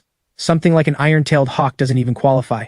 The black-winged hawk, mentioned in books, has war-tier combat power as an adult, and even that's only reserve level. Scale, down, mystic, king, each step a vast chasm. A king-tier descendant, how strong would it be once grown? For the first time, I feel how narrow my horizons are. I stare at Nathan. I want one too, just imagining it feels glorious. Nathan smiles. Then you'll have to work hard. Still, the principal thinks highly of you. That notebook is a legend at South City High. How so? They say no one knows whose numbers are written in that notebook. When I got into the Aerospace Academy, the principal casually dialed one and had someone look out for me. At the time, I even felt slighted. Only when I arrived did I learn that person was in charge of mount selection, which is how I snagged this black-winged hawk. His expression turns reminiscent, tinged with feeling. Without that call, I couldn't even have found the door. Now you know the weight of that page, right? I really hadn't expected it to be so domineering. I press a hand to my chest, warmed. I can't let the principal down at the academy. The flight is extremely fast, yet it still takes a full day and night to arrive. The black-winged hawk passes through a membrane, and I widen my eyes. A domain. Bro, is this? Yes, 1 more hour of flying to the 3rd Domain Command Center where your selection is held. After landing, I follow behind Nathan. I wait for him to settle the black-winged hawk and feed it plenty of meat. Then we cut through the streets and alleys, stopping before a 5-story building. He swipes a card, gets checked, and we enter the lobby. An elevator? Nathan is surprised. You even know what an elevator is? Technology from the old Harmonious Society isn't known to many. I chuckle. Read about it in books. Like a curious little kid, I look all around. The elevator starts, and it goes down 23 floors before stopping. The place is packed with busy people. Rare big screens flash with data I can't read, and phones ring non-stop. Men and women in black uniforms move about without pause. Come in, a mature woman's voice calls. Nathan reports formally. Director Chen, Kane has arrived. Vivian lifts her elegant face and sizes me up. So your little bottle. She looks familiar to me, but I can't place her. As if reading my mind, she waves Nathan away and rises with a smile. Forgotten already? You had such a sweet mouth as a kid. My memory flares open and my eyes go wide. You're Auntie Viv. Auntie Viv. She laughs heartily. I remember now. She came once back when I was nearly starving to death, and she brought 3 bottles of golden blood. Fragrant, so fragrant. Those 3 bottles kept me a third full for a whole month. A rare, beautiful memory. I didn't think you'd still remember. Little Bottle is no stranger to me. Long story short, 3 days from now, geniuses from everywhere gather to fight for the top 16 spots. The contest is dangerous. If you're afraid, I can arrange to send you straight into the top 16. But then, in my eyes, you'll always be just a child. Understand? I ponder, and I get it. I look up firmly. Auntie, what do you want me to do? South City's little tyrant, high IQ, low exposure, but not stupid. Putting it that way, she clearly doesn't want me taking the shortcut, and besides, I'm no child anymore. Her eyes hold a smile. It's not about what I want, it's about what you want. To grow up under someone's wing or to carve out your own path, you choose. She'd originally meant to follow her teacher's arrangement, but the first glance at me changed her mind. This boy can't be raised that way. Her teacher wanted to keep me safe, but can a greenhouse grow a strong one? She could send me into the top 16. With her connections, I'd even have a bright future at the academy. But that way, I'd be ruined. She sees a spirit in me she hasn't felt in a long time. She senses my cultivation, a solid foundation, an excellent constitution. She's heard I only train basic skills, yet my claws are already the strongest. To reach this level, the effort I put in far exceeds the ordinary. A child like this, given an easy ride, would instead be ruined. So she changed her mind, letting me try while she backstops me. My spirit realm mastery far surpasses a beginner's. What does that mean? Among peers, I'm no less than the children of great clans. My talent and grit stir her love for talent. One more step, and I might enter the fusion realm directly. If my evaluation scores well, and I have fusion realm cultivation as a base, I could absolutely earn a superb demon core, far better than competing for rank at the academy. I don't need to place very high. As long as I make the top 8, she'll have grounds to get me a fitting destined demon core, and my starting point would be completely different. But this is all what flashes through her mind in an instant. The key is what I choose. Sure enough, I don't disappoint her. Good. Since you've chosen, then face the challenge. Auntie believes in you, so go all out. She rises and pats my shoulder, and I nod firmly. Just watch. I don't believe I'm any worse than the others. I accept the arrangement, but I refuse to be the one who got in by connections, who doesn't have a streak of refusing to lose. I hear this batch are all my age, so let me see who's stronger. Seeing the fighting spirit in my eyes, she's even more pleased. I'll head down and wait for the first round of eliminations 3 days from now.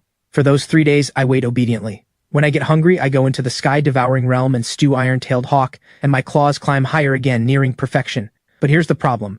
Aside from filling my belly and slightly raising my skill proficiency, eating iron-tailed hawk can no longer effectively temper my chi.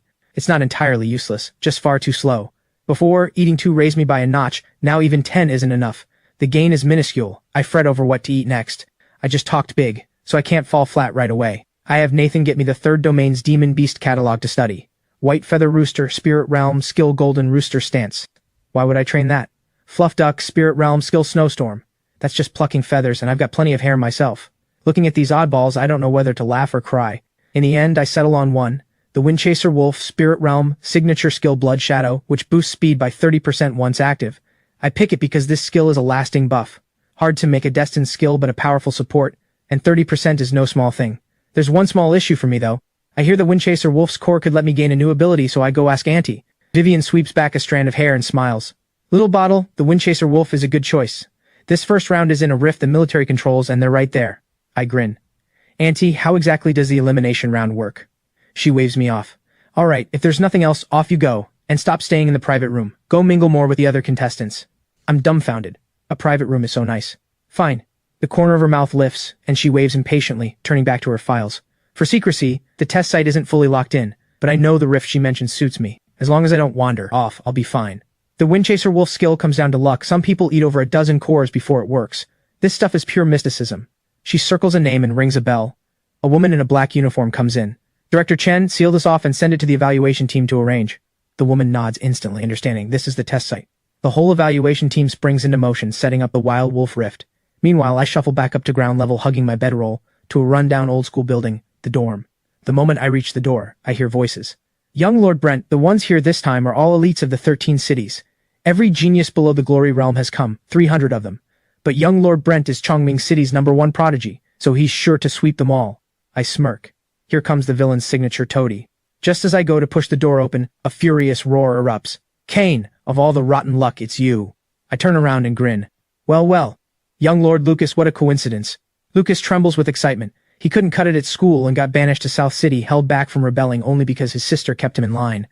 Now he's pulled strings to get in here. He fantasizes about becoming a spark, slaughtering all comers on television while my face twists in misery.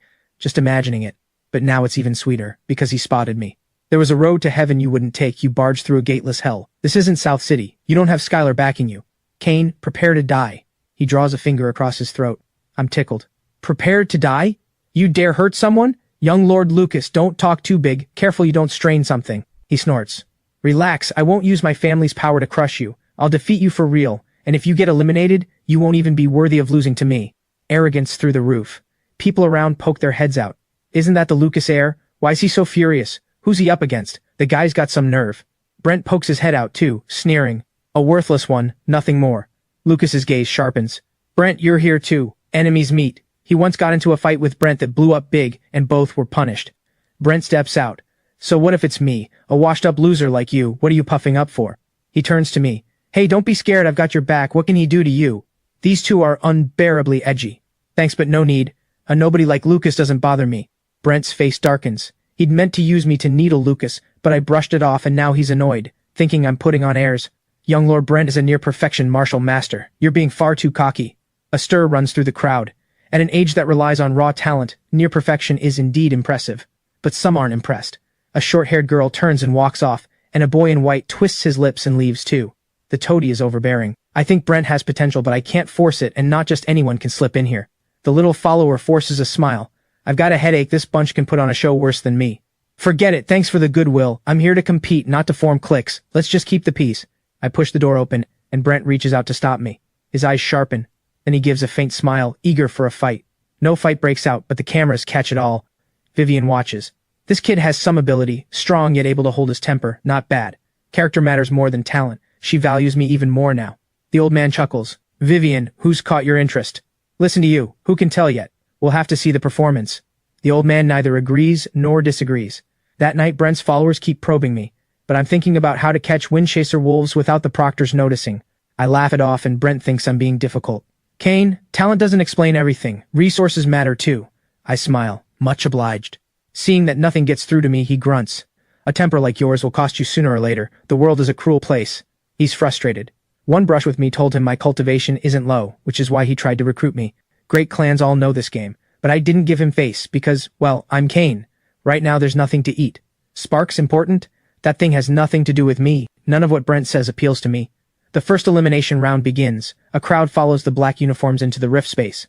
1 day to kill demon beasts. The right ear is your proof scored by tier. No cheating. If you're caught, you're banned for life. 1 motorcycle per person. With that, they leave. The proud young elites are taken aback. This is way too sloppy. But I know that many places have cameras. My heart sinks. Cameras make it hard to operate, but whatever. There's always a way when you reach the mountain. I'm the first to charge into the wilds. The wild wolf rift thick with brush, with Windchaser wolves lurking inside. I leap onto the motorcycle and tear off, and the 300 scatter in an instant. 15 minutes later, I reach a patch of brush. My nose twitches. There's a dangerous scent inside. I hide the motorcycle, long blade in hand, and crouch down. A glint of sunlight, and I spot a camera. So that's why they were so relaxed. Everything is under surveillance. In the command room, Vivian and a group of people observe and record. Not bad, he can sense danger. Kane's rating rises. The profile updates, suspected to possess a scent-type skill. Even a tiny movement gets read. The old man nods in approval.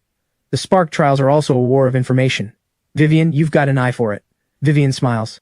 All thanks to your teaching. I'm in no rush to enter the brush. First, I count the cameras, 86 of them. This patch holds no more than 10 Windchaser wolves, yet they've installed 86 cameras. My mouth twitches. This is ridiculous. What a headache. How do I work with this many cameras? Killing, I'm confident about. Near perfection chi, perfection level claws, I'm not afraid of a swarm. But killing only to take the ears would be a terrible waste. I knit my brow, thinking, hesitating to move. Is it fear, or am I working out a plan? 10 minutes later, I have an idea.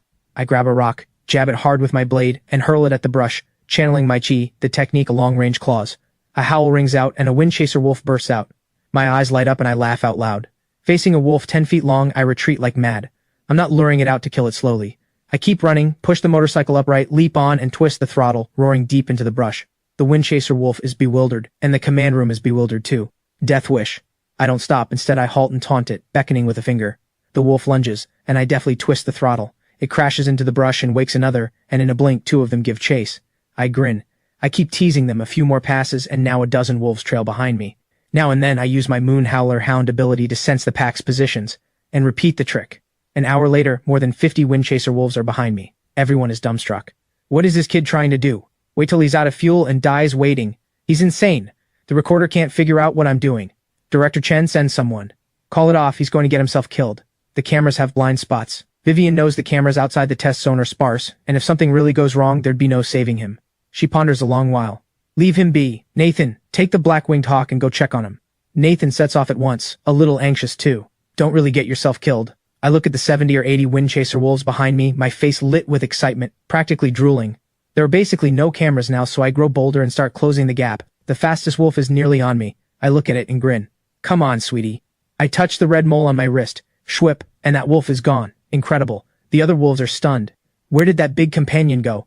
This is a spot I chose on purpose. The nearest camera is half a mile away, and isn't pointed this way, so I dare to make my move. Seizing the moment, I take the two stunned wolves and, schwip, they vanish too. Just like that, the first wave is cleanly gone. I pant, watching the dust roll up, and lightly lick my lips. It looks easy, but it's actually hard. I have to make contact to take them in. The sky-devouring realm isn't all-powerful. If I provoke something I can't handle, I'd never dare go in again.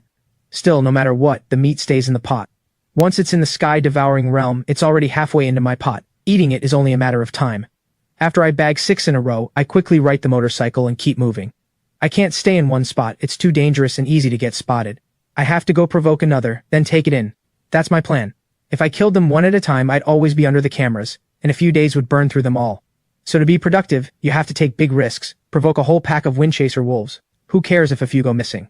After a full half day, the tank can still run 180 miles. I've only used 2/3. Now about 60 windchaser wolves trail behind me. When it's about right, I drive out of the surveillance zone and bag 7 or 8. Nathan rushes over to check on me, and I spot his hawk too. The moment he arrives, I stop bagging wolves and fight for real, finishing the first one with a few blade strokes, cutting the ear, digging out the core, tossing the wolf meat, and riding off. Up above, Nathan is stunned, muttering to himself, you can play it like that? He sees it clearly. I'm dominant. For one thing, the wolves are nearly spent, their speed 40% slower than at full strength. This method looks dangerous, but the payoff is high.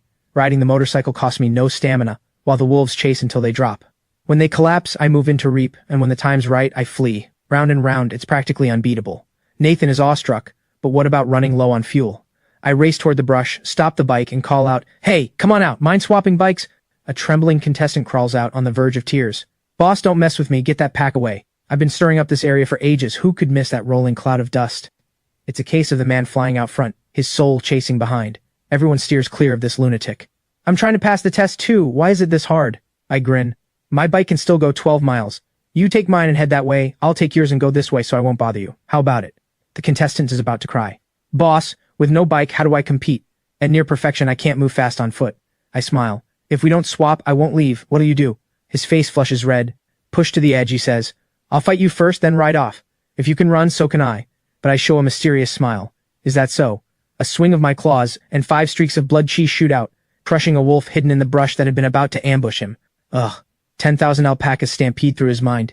He cries, "Boss, you could have just robbed me." True, with this kind of strength, robbing would be normal. Yet I bargained with him. How reasonable of me. I wave a hand. "No can do. We're all classmates. We may fight side by side someday." Robbing would be in poor taste.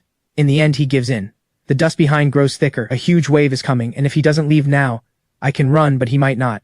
Tearfully, he tosses me his keys and swaps bikes. "Boss, keep your word. I go left, you go right." I smile, satisfied. "No problem. I'll take that ear with you as compensation." With that, I ride off. Looking at the full tank, I feel reassured. No one else runs around recklessly like me, so fuel is no issue.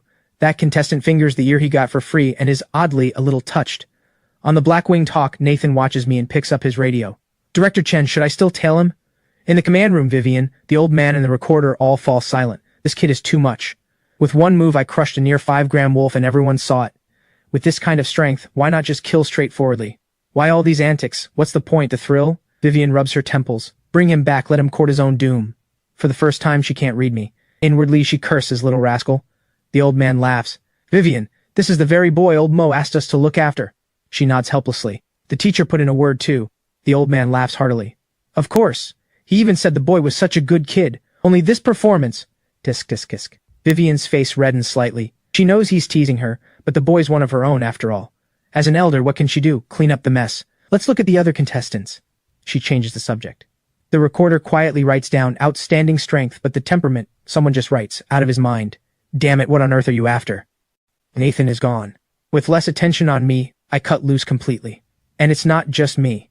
Lucas, over on his side, isn't slow either. Born into a great clan, he heads straight for the brush. His first step is the same as mine, hook one wolf. But what comes next isn't as flashy as mine. His eyes gleam. "Wolf pup, you're going to help me rack up points." He draws his blade and charges, every move steady and powerful, true great clan form. Anyone watching would call him a fine prospect, a solid foundation. With his skills backing him up, he takes one down fast. The corner of Lucas's mouth curves up. He checks his watch. 10 minutes, decent progress. He'd encountered demon beasts before, but always under the protection of 10 bodyguards, so he isn't afraid. He treats them like old friends. That too is the depth of a great clan. An ordinary person seeing for the first time a wolf 10 feet long, taller than a horse, with flashing silver fangs and claws, who wouldn't be afraid? He works step by step, certain that at this pace his score will be solid, at least better than mine. Thinking he'll knock me out, Lucas smiles. But maybe he gets cocky. A misstep, one lure too many, and 3 wolves come out at once. He's thrown off for a moment. Luckily, he's seen the world, so he steadies himself and counters. The command room sees it all. Not bad, a fine prospect. Vivian gives a hum. But 2 by the book. To become great, he needs to cut loose. A group of them takes notes. Brent, by contrast, stands out. He looks like a spoiled heir, but his strength isn't weak. Unfazed, he provokes them head-on. 1, 2 isn't enough, bring 3, 4 still isn't enough, bring more. He keeps taunting, until 5 before he feels he's at his limit. Brent's strength is decent, and he's bold too, but too impulsive. 5 is fine, but what about 6? Sure enough, it's called.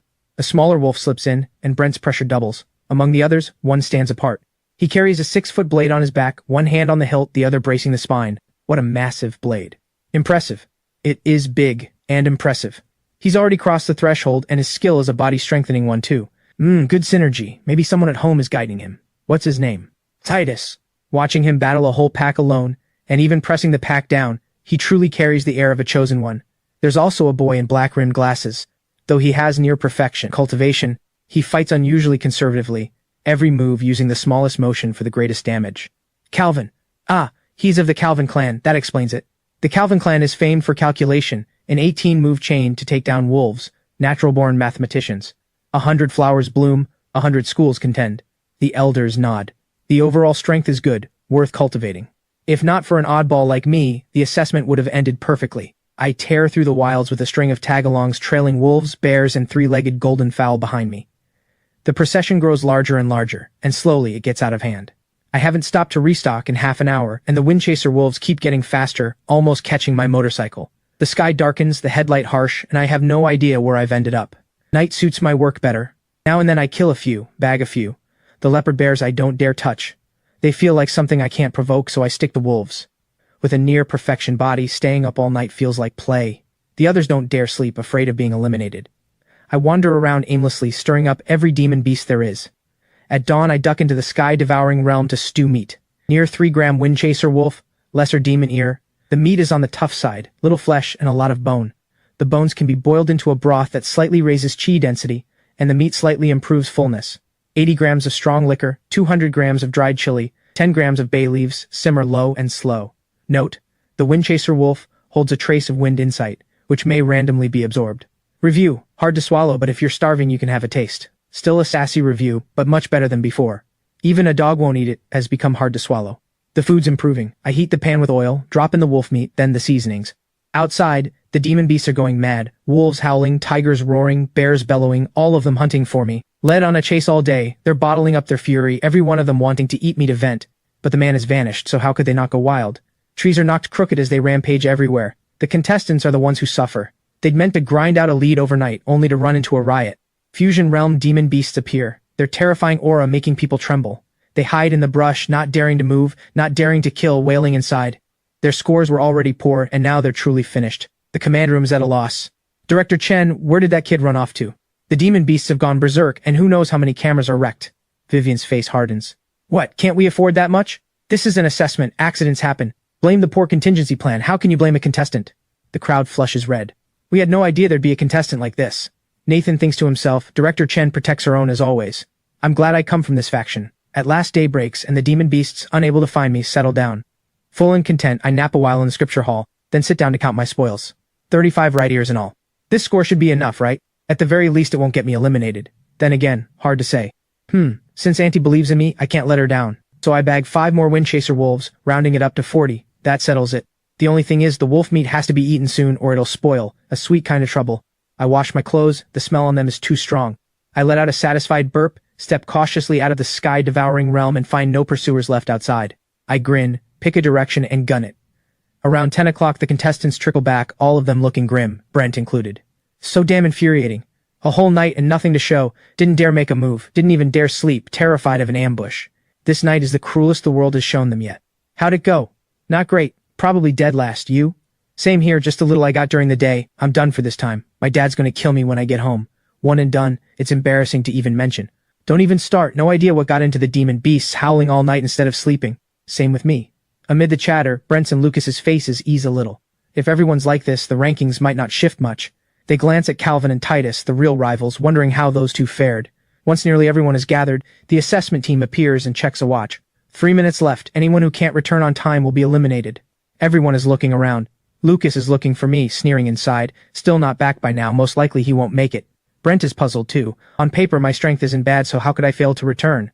1 minute left, and just as the announcement is about to come, an engine roars. A youth comes tearing in, drifts to a stop, and leaps off. Lucas's pupils shrink, and I catch it. I grab my bag and ask with a grin, "What, surprised I made it back?" Lucas grunts and says nothing. I don't care, and step into the crowd. The ones whose motorcycle I'd commandeered wail inside.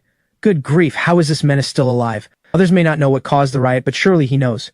Hearing all the resentment in the air, they don't dare speak up. They can't afford to offend everyone.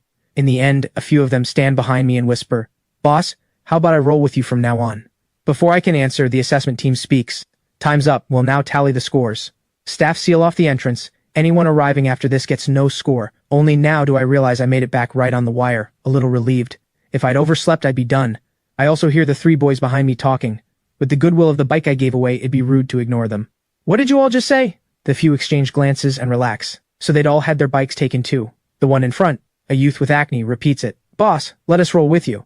I laugh. "Roll with me? This is a selection, we're all competitors." They shake their heads. "We mean afterward, whichever academy you go to, we'll follow. We hear you can form a team there." It dawns on me late and I smile. "Let's get out first. I don't want anyone too weak." "Quiet!" Just as I'm feeling smug, the assessment team barks and I flinch. They glare at me, furious. After all the extra work I've made for them, here I am still whispering. "One more word and you're disqualified." The scene goes quiet. I'm helpless. I seem to feel a wave of anger, but I didn't do anything. Just days ago they were all smiles toward me. This guy in front even used his meal card to get me food. How did the boat of friendship capsize in a single day and night? The tally takes half an hour, and the result is stunning. The top spot isn't me, isn't Titus, isn't Calvin, and isn't Brent or Lucas, but someone no one paid any mind to, Silas, 53 years, first place. An uproar bursts out at once. Who's Silas? Never heard of him. Damn. The surname Shao? There's no such great clan in the 13 cities. The team ignores them and speaks only to a tall, lean, dark-skinned boy in the crowd. Congratulations, Silas. First place in round 1, 53 points. In an instant, many refused to accept it, Brent most of all. He'd been thrilled, certain he'd take first, only to fall this far behind. No one dares claim it was rigged. Impossible. When Silas steps forward, someone gasps. Damn. Turns out he's mute. The fact that he's mute instantly seizes everyone's curiosity, and even the examiner's mouth twitches up. This kid is far tougher than me. From the moment he entered the rift, he never stopped, killing demon beasts step by step, bravely striking even at night. Not only brave, but careful too. Others, afraid of being surrounded, played it safe. People of good background could afford a low ranking, safety first. If they don't get picked, they have a fallback. But for Silas, this is a rare chance. A commoner genius from our city taking first, I respect that. This guy is the king of grind. The chatter spreads. For someone this hard-working, such a result is fair enough. Next comes second place, Titus of the capital, 48 years. Third place, Calvin, 45. Brent's face grows darker and darker. He only has 38, already out of the top 3. Once I hear second and third, I stop paying attention. I know my 40 years will get me in, it's only a matter of where. That suits me fine, my showing isn't too prominent. I don't yet know I'm just behind the leaders. But I never expected 4th place. Well, that's a fine score. Brent's face goes darker still, and Lucas's too. He has 1 fewer than me, far behind. What surprises me is that the 3 guys behind me also made the top 16. Seeing my doubtful look, they sigh. "Boss, we're just a bit worse than you, but we're not actually trash." I didn't expect to be called out, and laugh sheepishly. "Stop calling me boss. I'm just an ordinary guy, call me Kane." The 3 don't know any better, and just call me Kane anyway. Brent and Lucas watch with green eyes. This bastard's recruited followers. I struggled so hard and got none, so how did he? Their teeth itch with envy. Top 16 stay, the rest go home. I'm curious. The Spark trials feel a bit low on intensity. What kind of talent can they pick out? By the next day, I don't think so anymore. The top 16 is the real test. Per the strategy division's projection, tomorrow Beast Tide will strike the 3rd domain. You'll be split up and folded into the 13 cities army. That place is life or death. Anyone afraid can leave now, the staff says gravely. The 16 erupt. We're only spirit realm and we have to join a beast tide? Brent asks it aloud. The team is stern. Those are the rules. Stay if you want in, go back if you're afraid. Same line again. The rules, which no one can argue with. Make your choice now. Those who stay, step forward. The crowd hesitates. Silas strides out with Titus and the rest close behind. Of course I won't back down. What did I come here for? The team won't send us to die. No pressure. I step out without hesitation. The 3 tag-alongs, seeing their boss step out, naturally follow. Of the 16, 5 drop out. The team finally smiles. This is just the first gate, courage. Anyone who dares not face a beast tide, what right do they have to fight for the 13 cities? Good thing you all passed. This step is crucial. From here on, the 16 understand the contest's difficulty has risen, and the mental pressure climbs sharply. Good. Not bad. Since you're all staying, let's continue. The team knows your geniuses, your cultivation near the peak of the spirit realm. Just in case, we've prepared Fusion Realm Demon Cores for you. A clatter. Everyone freezes. Fusion Realm Cores. No one is pleased, only puzzled, and they all look to the team. Only I am lost, and I turn to my followers. One explains, Kane, didn't we all come for the Fusion Realm, but not for cores of unknown grade? We came for the final reward. An ordinary demon core gives limited breakthroughs, and future growth takes enormous effort, so that first high-grade core is critical. Handing out one of unknown grade now, isn't that ruining us? Only now does it click. Of all these contestants, I'm the only self-taught one. Everyone else is prepared for ages. What I don't get is why the team is playing it so crooked. I know you have doubts, but between your future and your life, which matters more? The core is only mystic tier, but it's enough to bridge the gap. The first half I'll grant, but the second half, who cares? A mystic tier core? We came here for one word, King. But I don't care. Once I break through, I'll just eat more. I can make it up. Silas, though, tucks his away with care. It's a dream beyond his reach. Brent and the others wear pure disdain, and even Titus and Calvin don't hide it. In the command room, the old man points at the screen. This kid's mindset is solid. Vivian smiles. He doesn't get it. He had no exposure before coming. The old man shakes his head. He heard the explanation and his expression didn't change. Good temperament. Now I'm looking forward to his showing. Is the beast tide stable? Not very, but we can carve out an arena. I'll oversee it personally and let through some demon beasts that fit the criteria. Then go. Carried by black-winged hawks, we're airdropped down. This is the third domain's homeland defense front, our home. Giant trees tower skyward, blotting out the sky. I run a hand over a trunk and recall a strange fact. These trees grow on the corpses of humans and demon beasts. When you kill a demon beast, you take only the blood essence and the core. No one bothers with the body. Frontline soldiers resist corruption well, so there's no need to burn them. Inside the cities, it's different. Ordinary people can't withstand it. So demon beasts that escape the rifts must be incinerated. Here, wreckage lies everywhere, 99% of it demon corpses. Fallen human comrades, whenever possible, are carried back so the fallen leaves return to their roots. I shake off the stray thoughts and pull out the map. Start to finish. The first stage task is simple. Reach the marked point, join a combat squad, and take the second stage task. But this time it's a little different. Hey, contestant Kane, respond if you read me. Your recorder is crooked. Wyatt. I answer helplessly. I'm here. This thing can't be lost. Losing it counts as forfeiting. Want to do a little side business. Tough now. A headache. How do I crack it? My eyes dart, and there's always a way around a problem. I set off. A few steps in, I stop. Damn, there are a lot of demon beasts. My nose is nearly overwhelmed. The beast tide lives up to its name. But I'm thrilled. The chance is here. Slowly, I lift the long blade off my back, grip it tight, and take a battle stance. 1 step, 2, and suddenly, as if a trap is tripped, the air ahead fills with shrieks and howls, and over a dozen old friends charge out. My eyes light up. Moonhowler hounds. I nearly drool. I have 3 skills, claws, scent, and a 30% speed boost. Claws comes from the iron-tailed hawk, empowered by blood-red chi, its force doubled.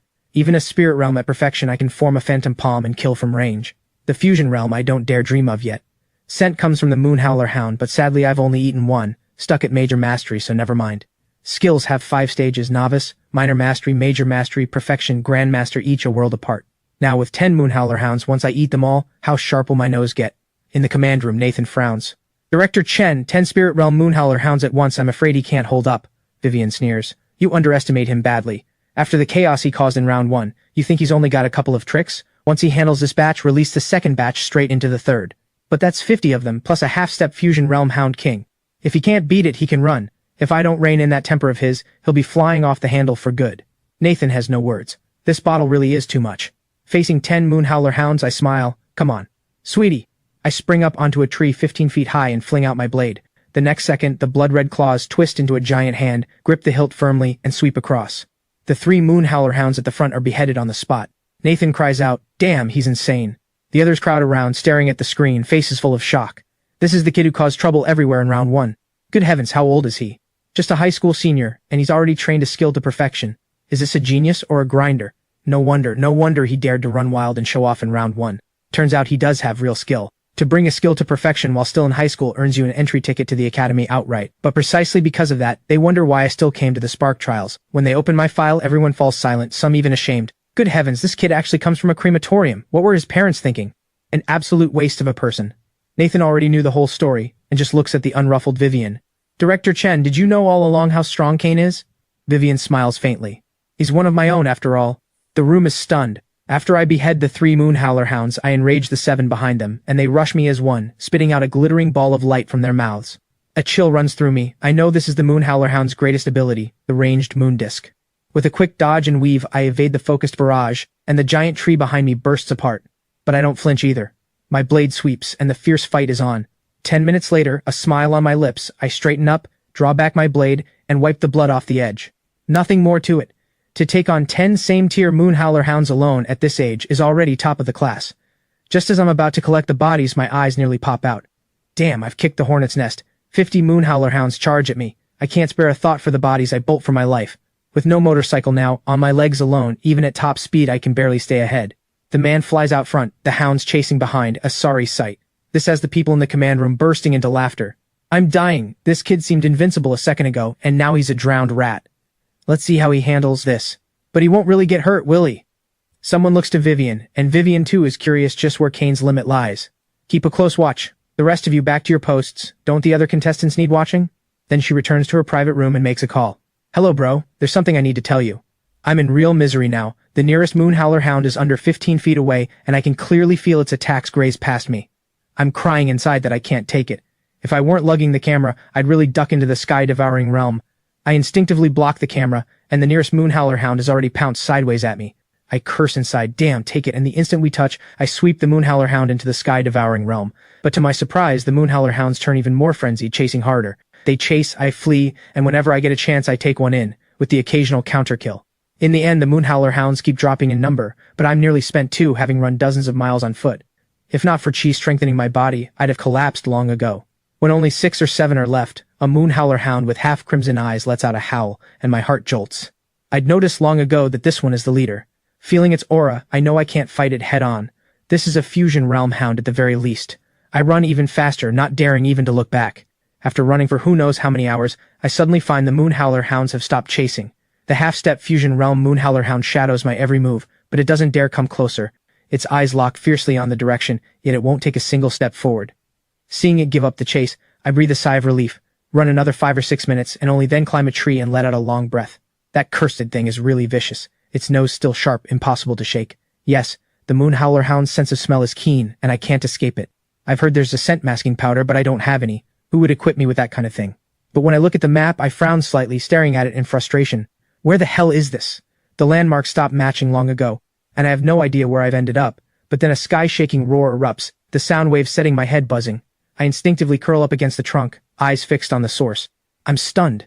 5 people in black uniforms, men of the military, a tiger emblem on their sleeves, are trading blows with a 30-foot behemoth.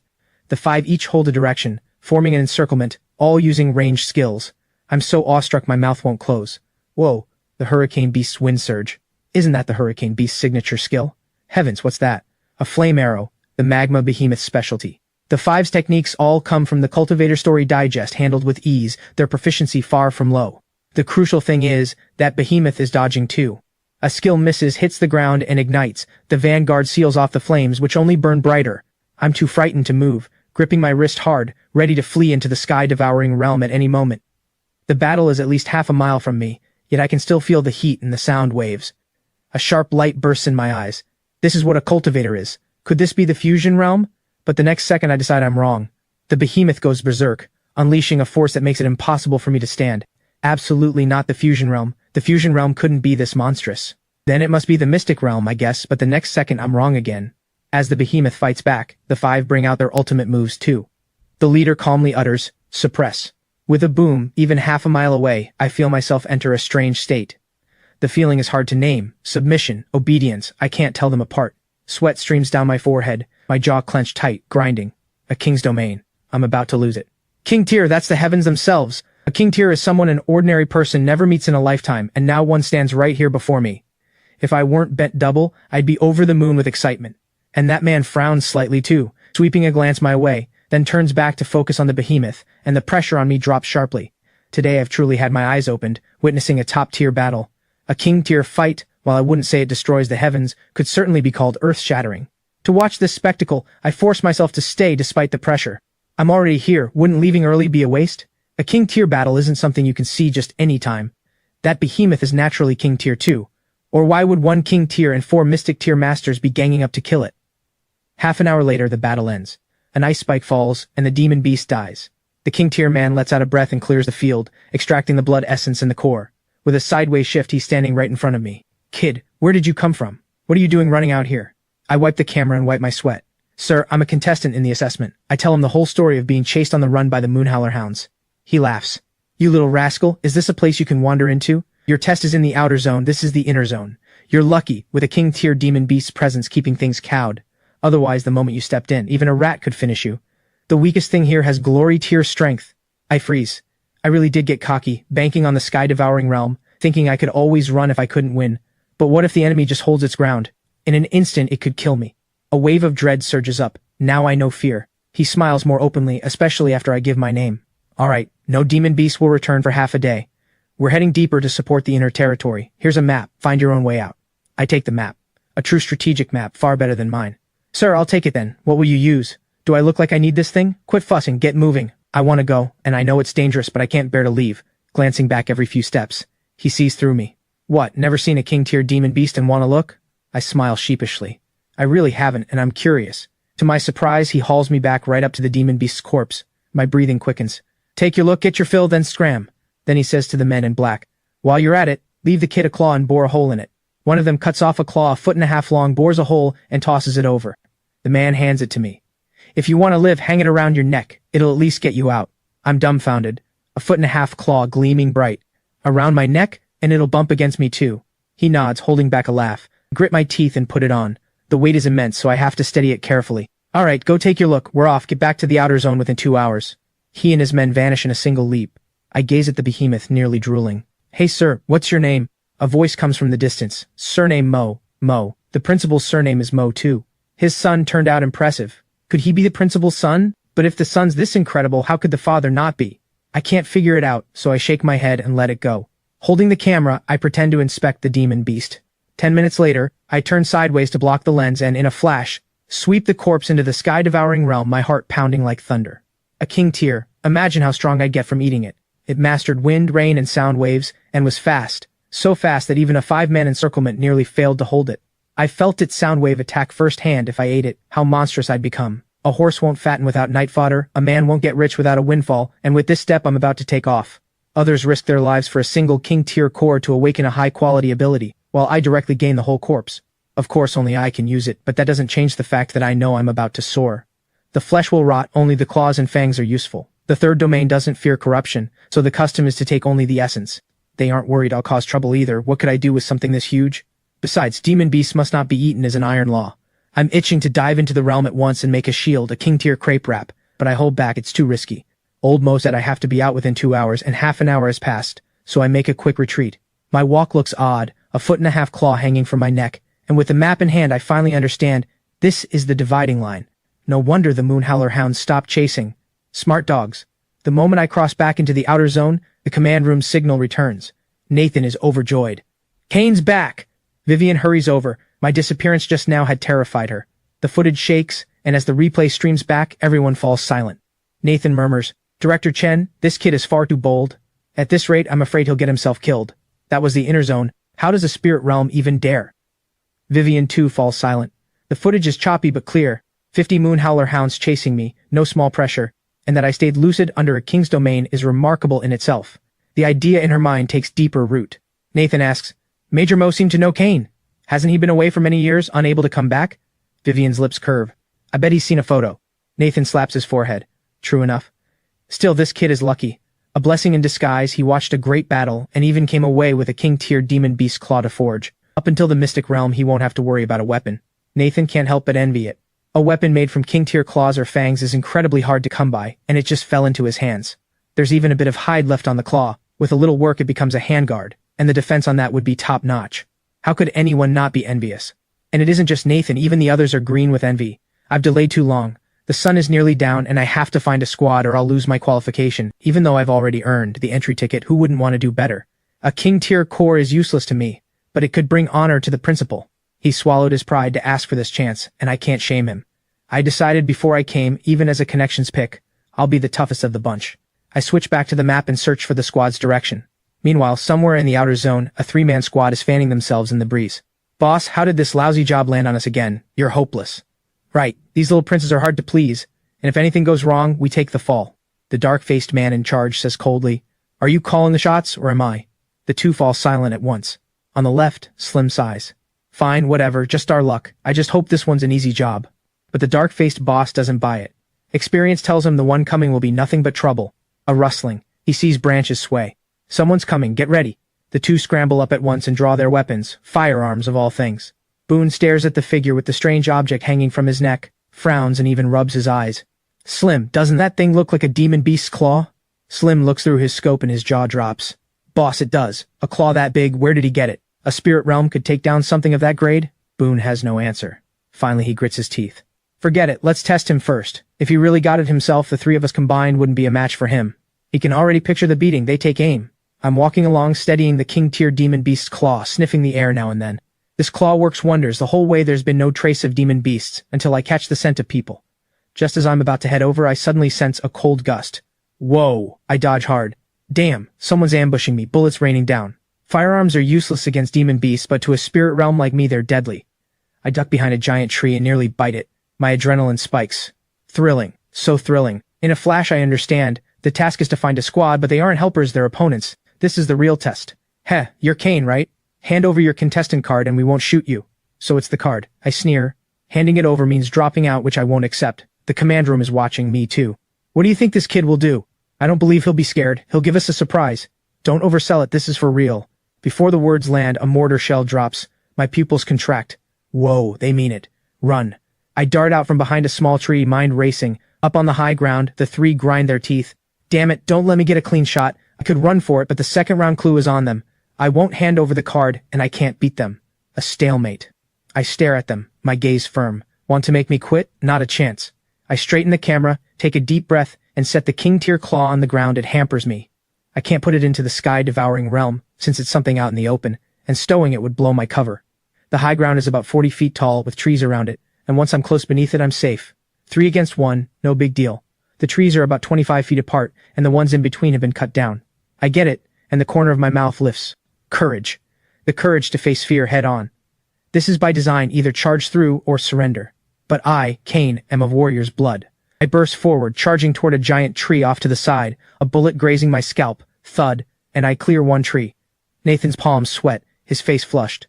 Well done. Take life and death lightly, fight when you won't yield. How can a spark lack the resolve to die? Vivian smiles, watching quietly. One tree, then another, each crossing a mental challenge. Get hit, and at best I'm out, at worst crippled, yet the more I run the more thrilled I get, from uneasy to eager. I lick my lips. I think I'm starting to love this feeling. At last, with a final leap, I reach the base of the high ground. The bullets lose their threat, and I laugh out loud. Damn it, just wait till I get up there. Boone's trio look helpless, wiping sweat and rubbing their wrists. It's over, they can't stop him.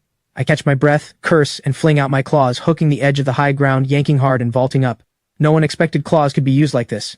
Just as I'm about to take revenge, damn, was that necessary, shooting at me like you meant to kill. I grumble and move to charge them, only to find the three sitting on ammo crates, smoking, telling me with weary faces, "Brother, go ahead." They quickly squat with hands over their heads, in unison, as if rehearsed. I'm dumbstruck, and furious too. I point at them and shout, "Get up, stand up and fight me." The three shake their heads like rattle drums. Can't fight at all. The best of us is only spirit realm, we can't compare to a genius like you. I laugh in exasperation. How can you be so shameless about it? So infuriating. I want to beat them senseless, but they won't even fight back, so how can I? It's like punching cotton. I'm livid, while the command room is delighted. I'm dying, these old hands really know how to play a kid. Someone covers a laugh. Of course these guys are all sly foxes, good at everything except cultivation. What can I do? I point at Boone's trio. Stand up straight, 2 slaps each, and we'll call it even. Seeing how aggrieved they look, I actually start to feel I'm being too harsh. Damn, they nearly killed me, and here I am feeling guilty over 2 slaps, so uncomfortable. Boone gives a sly grin. He guessed right, and obediently hands me the second round information, another map, with a start and an end, plus 1 extra marked point in the middle.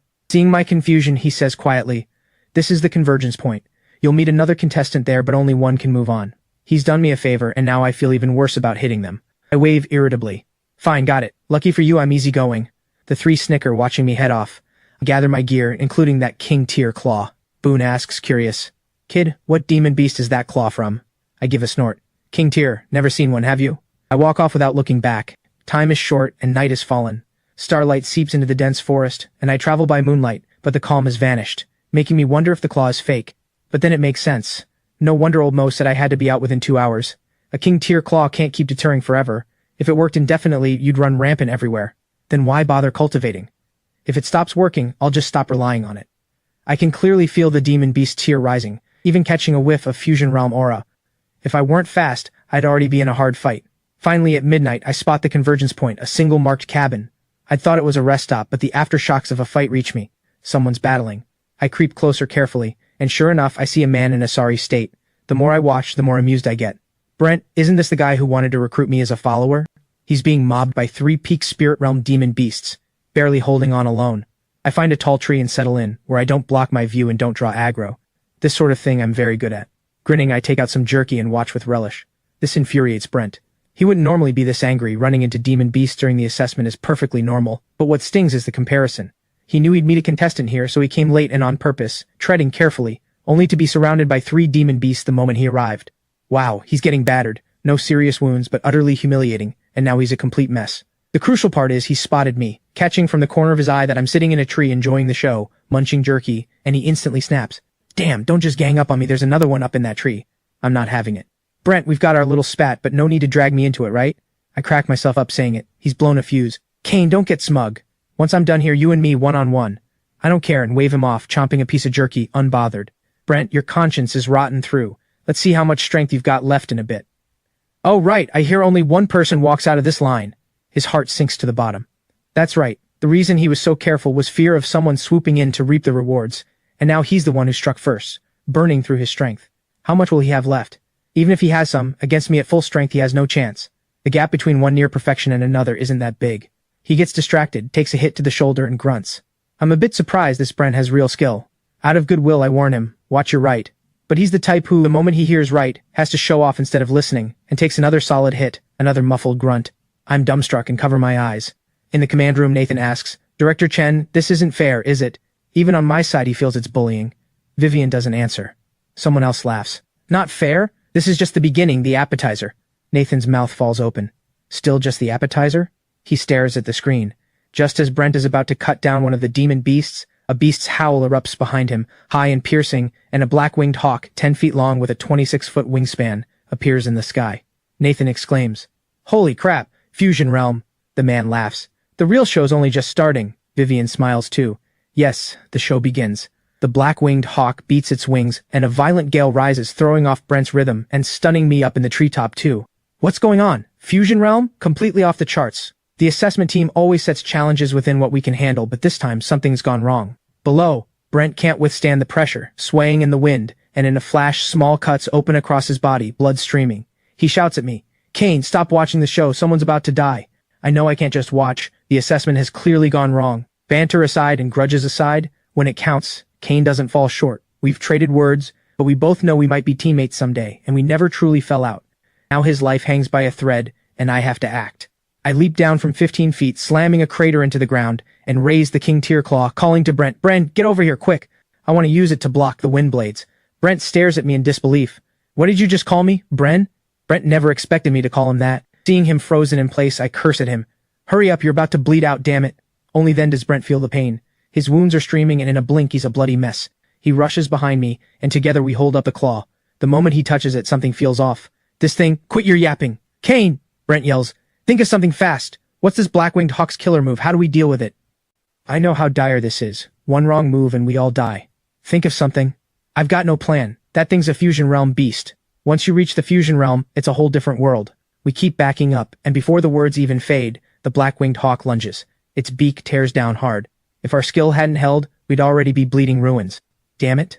Examiners. This is off the charts. Somebody help. But the command room stays silent. We only hear Vivian say, calm and cool, a future or their lives. Let them choose. A spark must make the right call at the crucial moment. Anyone without that resolve doesn't deserve to be a spark. They aren't worried we'll die because we have a way out. Every one of us, before the trial, was handed a fusion-tier demon core. Swallow it and you live. But who eats and who doesn't? There's a hidden test in that, and it shapes the score. The third round was never a simple test. It's a trial of the heart. The examiners watch us closely. One frets. Young ones cling to gains over their own lives. The answer comes fast. The black-winged hawk toys with us, pressing harder and harder, driving us to the edge. If we didn't have some skill, we'd have broken already. Bottle, hold this bastard off. I'm eating the core. Damn it all, once I break into the fusion realm, I'll kill it. So what if it's a king-tier core? I don't want it anymore. Something clicks in me. He's right. No one said we can't break through. The examiners gave us cores to survive in the first place. No one knows what attribute this core holds. If it doesn't fit your system, your future path narrows. Everyone aims for king tier. But I'm different. I don't lean on this. He even thinks I'm the one carrying the weight. I smile. Save your breath, you bait it, I'll break through. And I toss the fusion tier core straight into my mouth. Brent freezes. You're throwing away your future? I can swallow it because the Liu family backs me. Worst case, I start over, just a few years slower. But what about you? Yet a warm current rises in his chest. He knows I won't stop. So he says nothing more. He just taunts the black-winged hawk with everything he has. Take this. He grabs a rock and hurls it. Little damage but maximum insult. The black-winged hawk is furious. Sure enough, it lunges at him. He flees fast, growing dizzier and dizzier, losing too much blood. Kane, are you ready? I can't hold on much longer. At that moment, I open my eyes. Golden light bursts out. Perfection-grade claws fly forth, carving a line of blood, raking down hard. The black-winged hawk shrieks a cry of pure agony. It hurts. Its attention finally turns to me. Even I'm stunned. The fusion realm is overwhelming. That strike was only 7/10 of my power, yet the black-winged hawk looks gravely wounded. The connection feels stronger now. The claws seem almost solid. My total chi is staggering, like 10 of my old selves. Terrifying. No wonder they call the fusion realm transcendent. So this is transcendence, I murmur. Then the black-winged hawk cyclone comes. Before, I could only run. Now I believe I can cut it open. How do you cut wind? But I just believe. I draw my blade, pour chi into the steel, and sweep it lightly.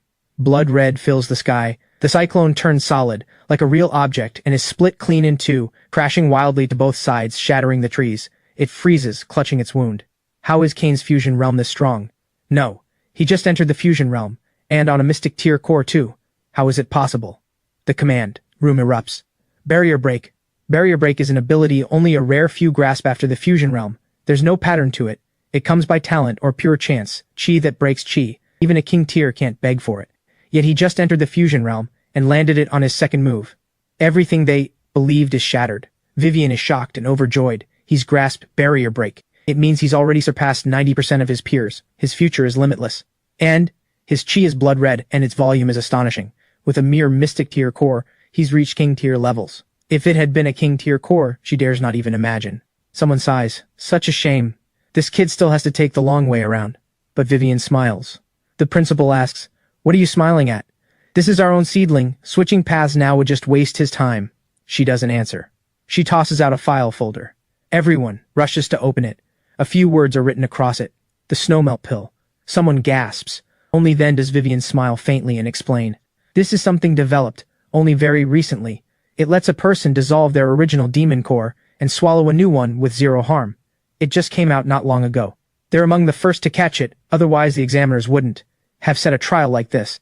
But that's not even the best part.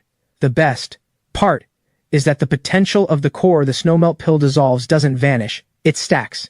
In plain terms, the core's power adds onto what you already have, instead of just counting the last one. The moment she says it, everyone is stunned. Many quietly regret it. If they had broken through later, could they have caught this too? Someone asks, Director Chen, do we still have a chance? Vivian scoffs with a grin. Not a chance. This only works on those just entering the fusion realm. You lot, no hope.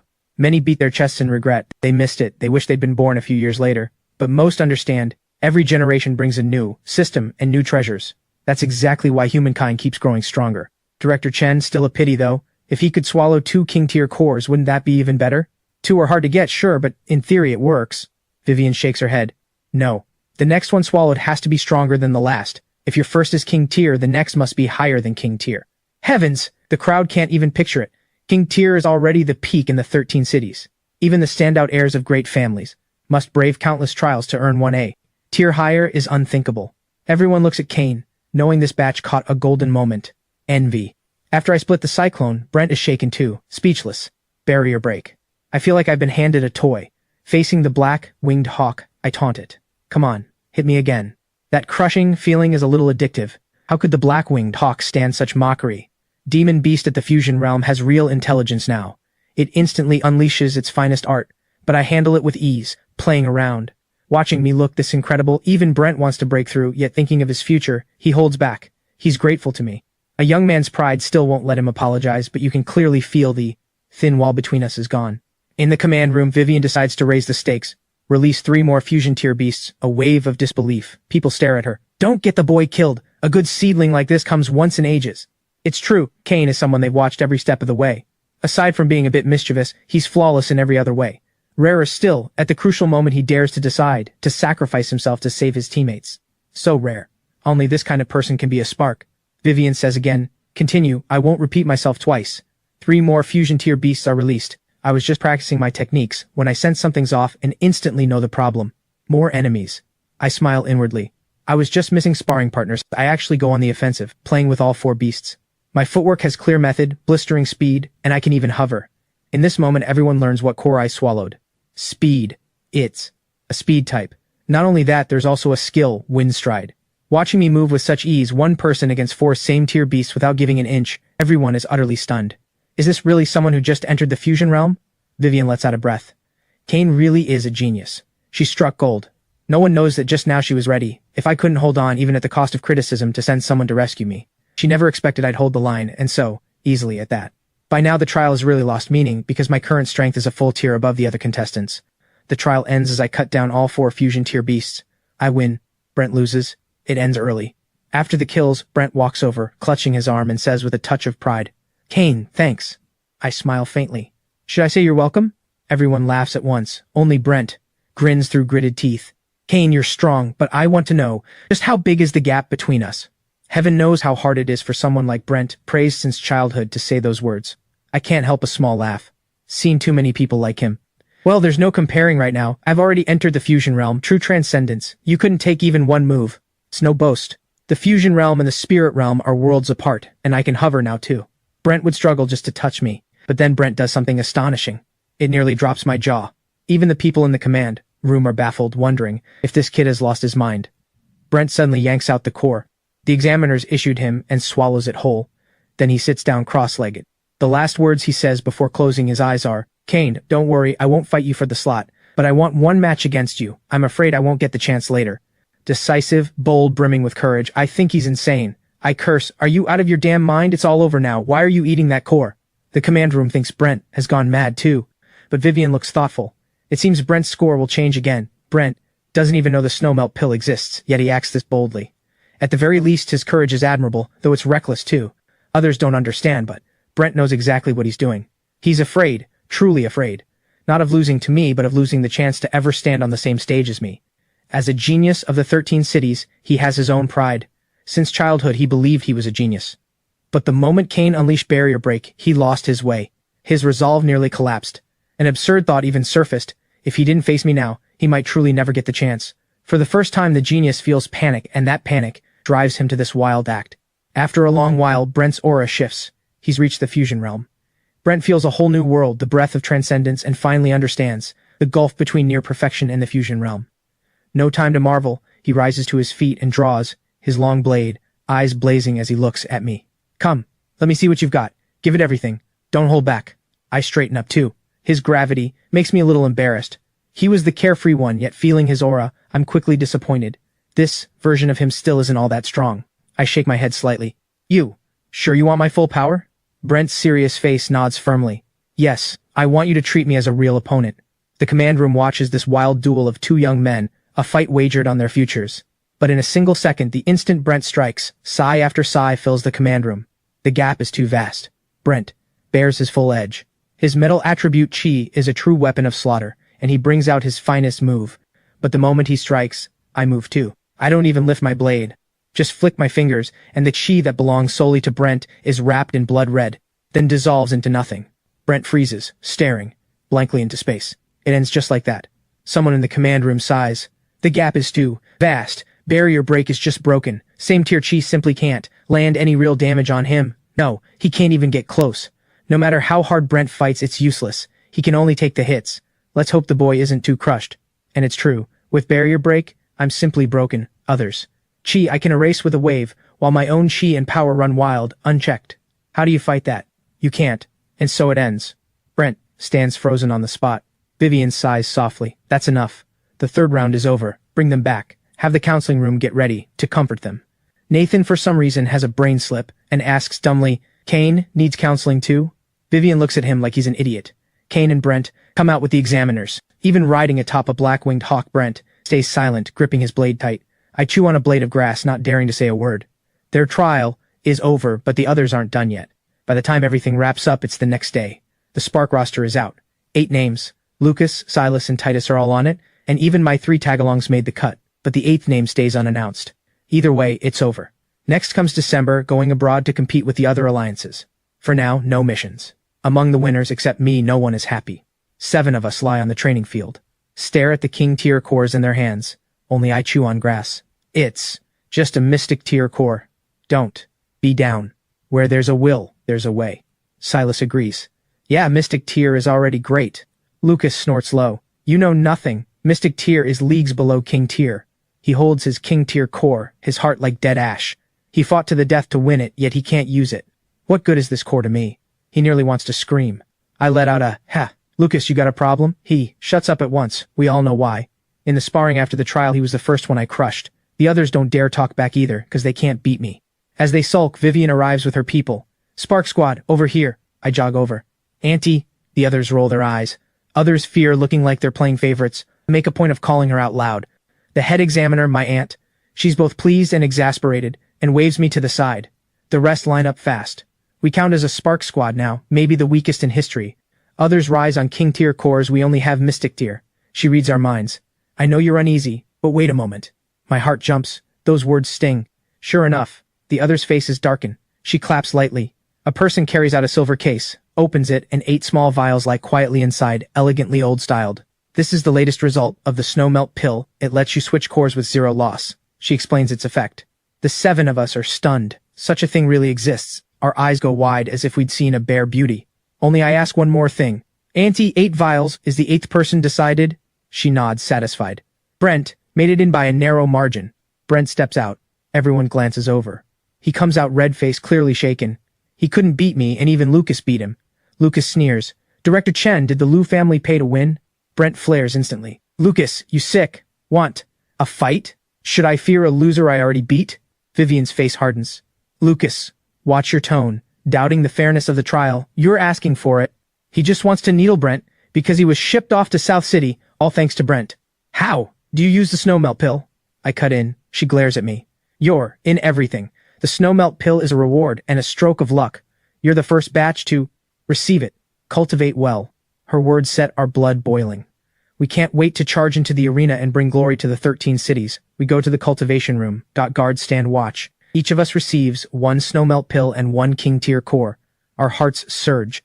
Will we be the strongest generation? Every one of us dreams of it, and so do I. Who minds more good fortune? But just as our excitement peaks, the place is cleared. The trial ends. The third domain closes. Brent has just grown stronger, yet can't even get a match against Lucas. The examiners announce we gather before December.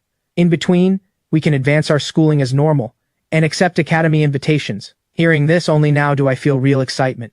This is exactly why I came. I clench both fists. Old principal, Mom, Dad, I didn't let you down. My crematorium job is settled. Before I leave, Vivian meets me alone. Kane, do you want to live an ordinary life or a sweeping, magnificent one? She looks at me, asking in earnest. I scratch my head. The question feels like a trap, but I answer anyway.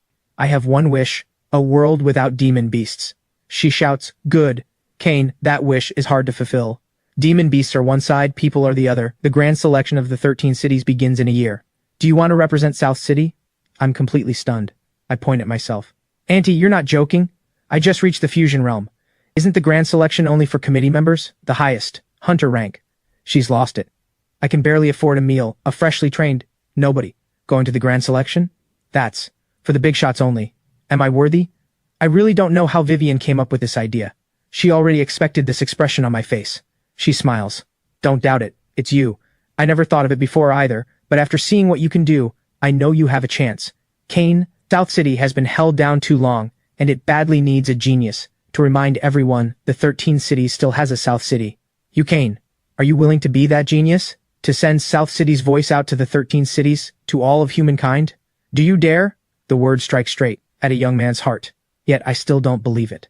I ask with difficulty, Auntie, where do you see this potential in me? South City has been suppressed for years. I know it's not deliberate persecution, but that truly no one has stepped up. Being sidelined is normal. We're still part of the 13 cities, but our strength and influence faded long ago. She doesn't answer. She asks back, do you know South City's original name? Of course I do.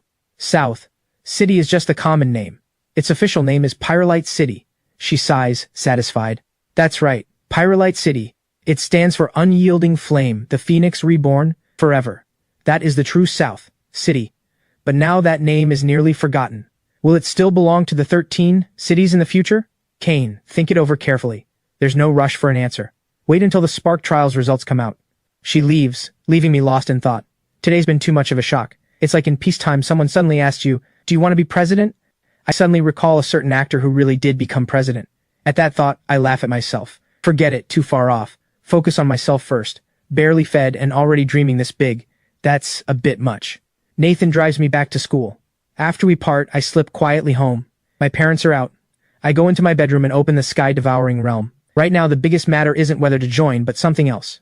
Ever since I got the king tier flesh, I haven't dared enter the realm carelessly. Whether the command center has ways to track it, I don't know, so I just hold back. But I really can't wait any longer. This is my greatest trump card. Inside, I walk to the small mountain of flesh. It's still fresh. I can't help marveling king tier demon beasts really do keep well.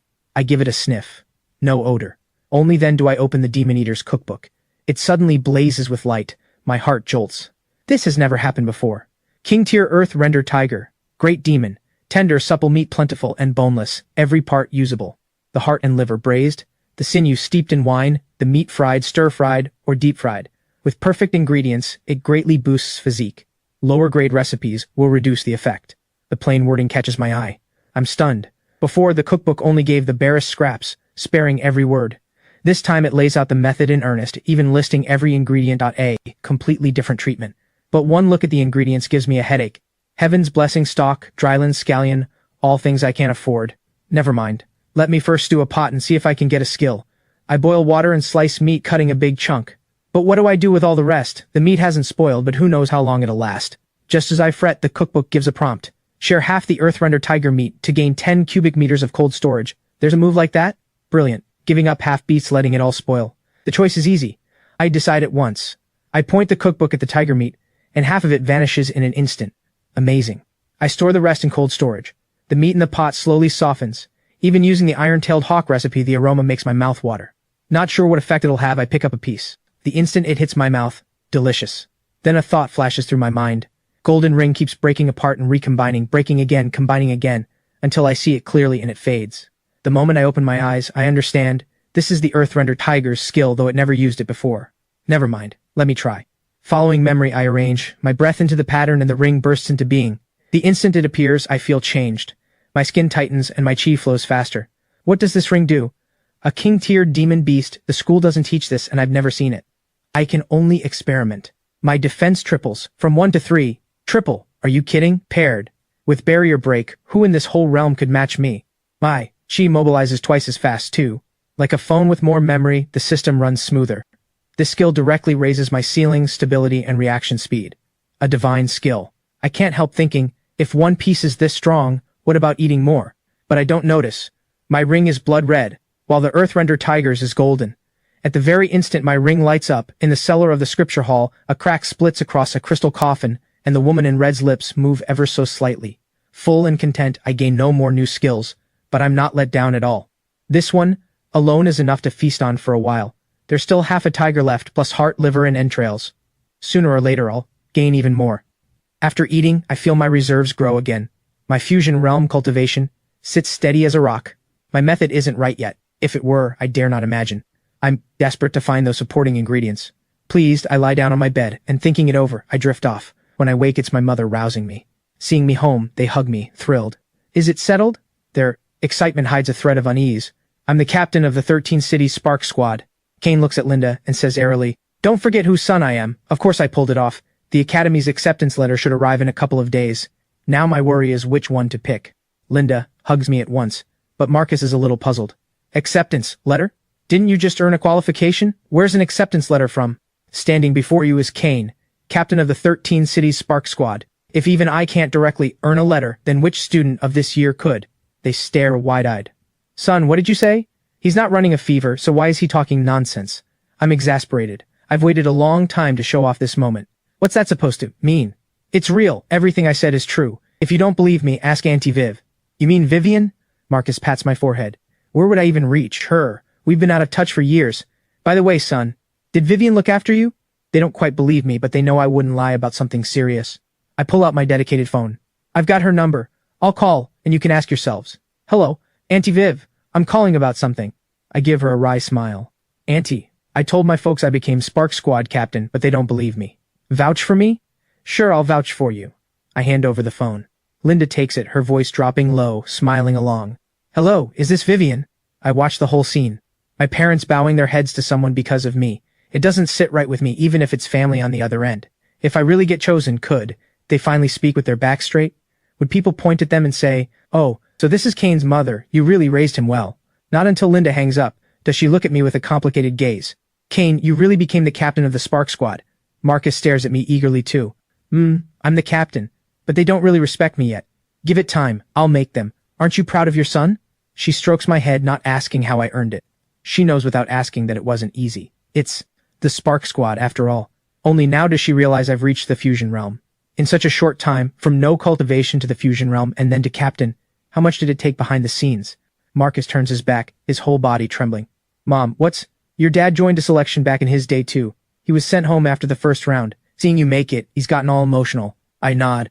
I'm taken aback, then turn nosy. Mom, do you and Auntie Vivian have some special connection? The mood suddenly shifts. My heart pounds with dread. Even at the fusion realm, I still fear her feather duster. That's ancient history. Ask your dad some other time.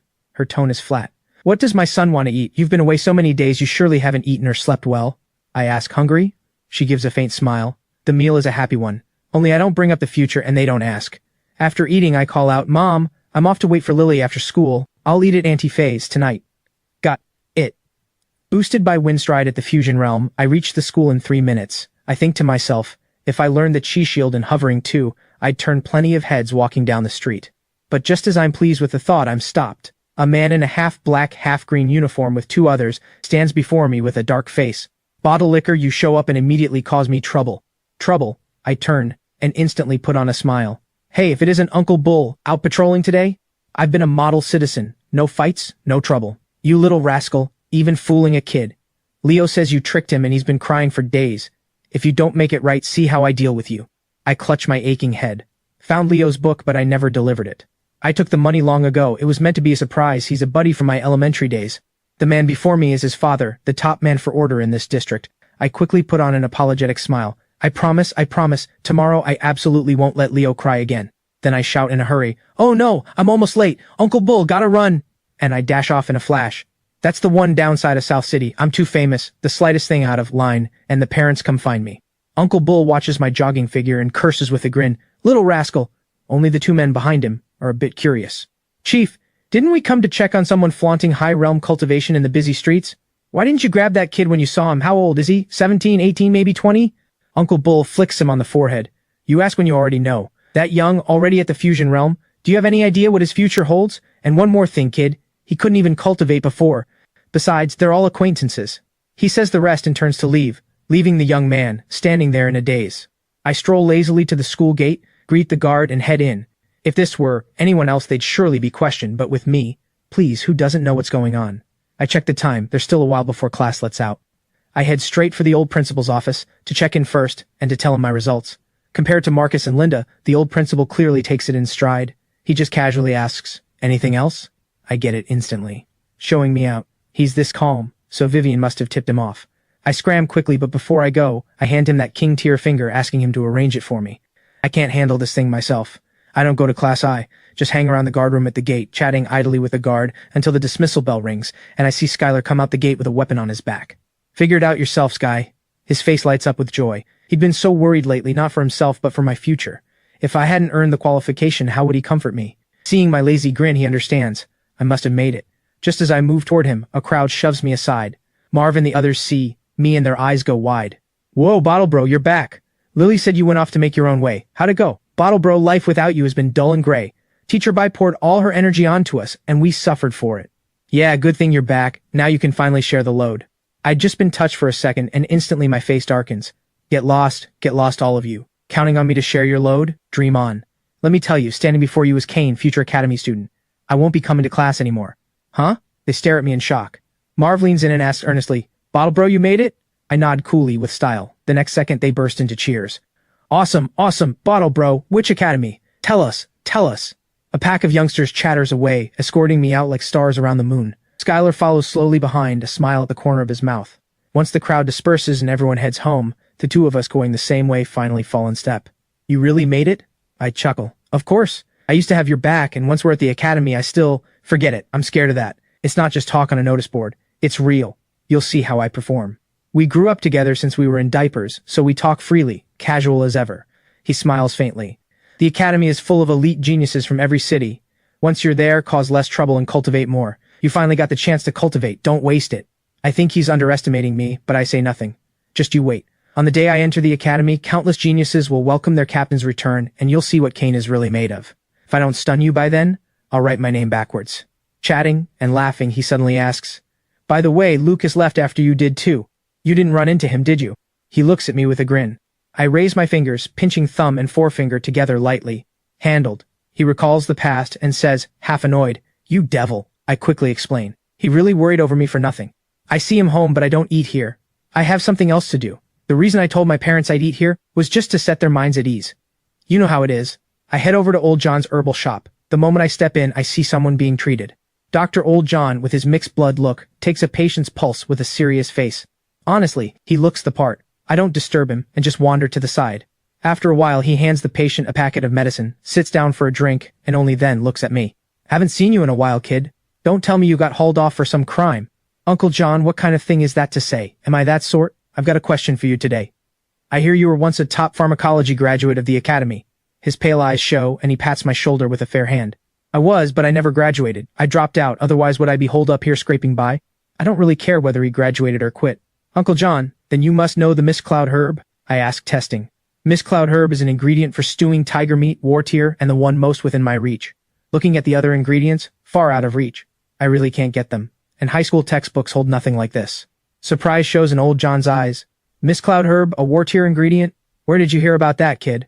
I'm not trying to belittle him, but I just chuckle.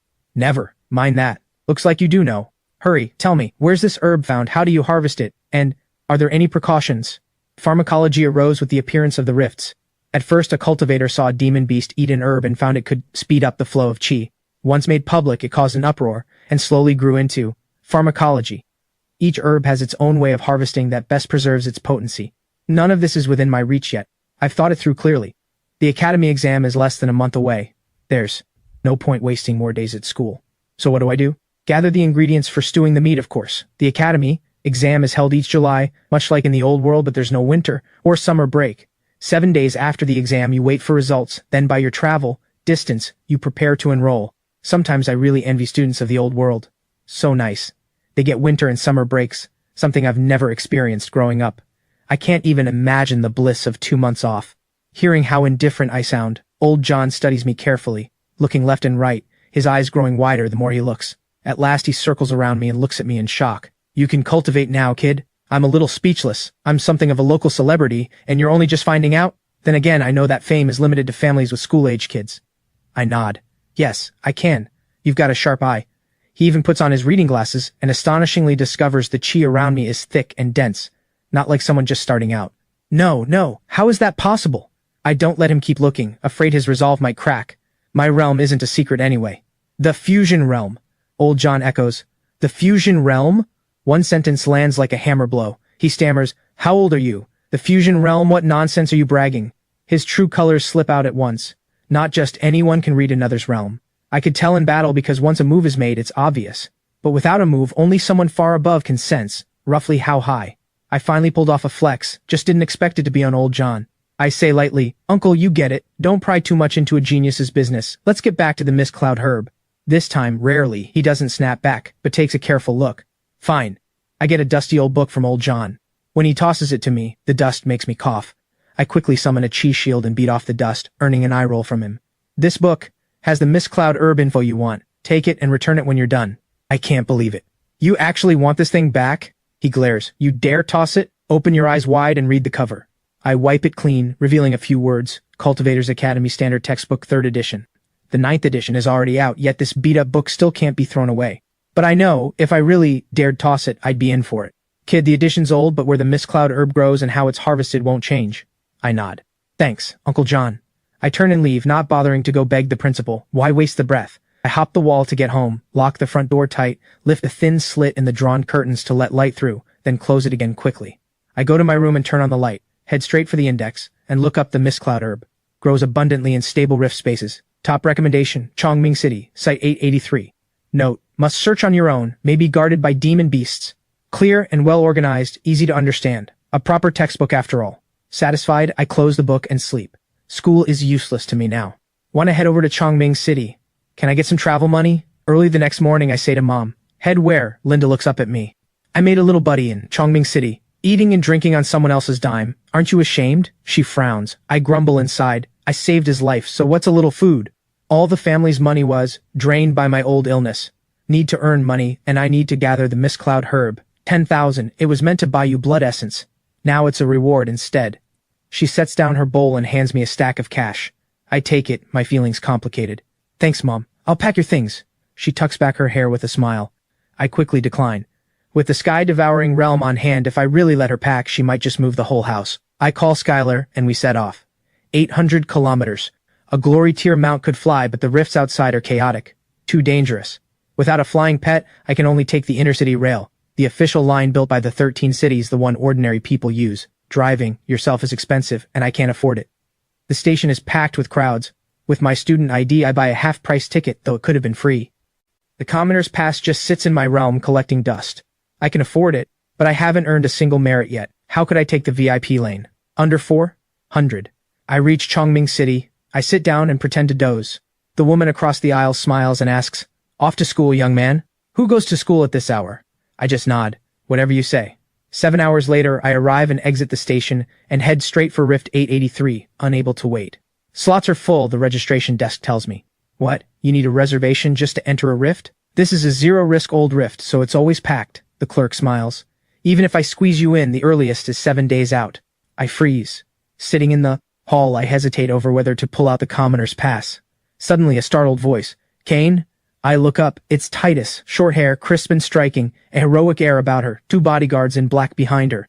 Titus, what a coincidence. I nod, a little awkward. You didn't go home. What brings you to Chongming City? Heard Rift 883 is safe, came to broaden my horizons. I parrot it right back to her, borrowing her own words. Then why are you sitting here? Not going in? Got here late, the slot's a week out, a wasted trip. I give a bitter smile. What's the matter?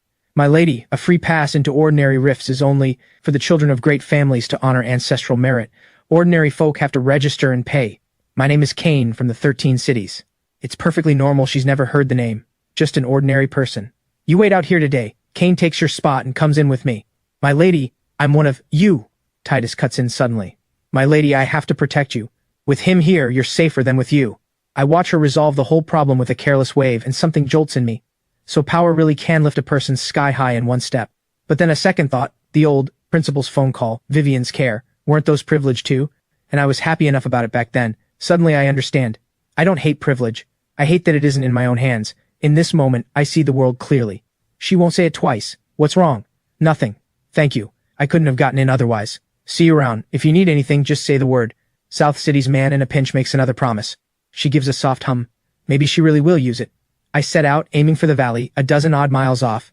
Chi flows. I shift my stance. Wind stride rises, and I hover 10 meters up. Someone sneers. Young folk love to show off. Wait till his chi runs dry, then he'll learn. You all know nothing. A king tier core plus mystic tier, 100 miles of range is no problem. After eating so much premium food, traveling is child's play. I drop the shield, 2 layers of protection on me, and zip off. 20 minutes later, I arrive.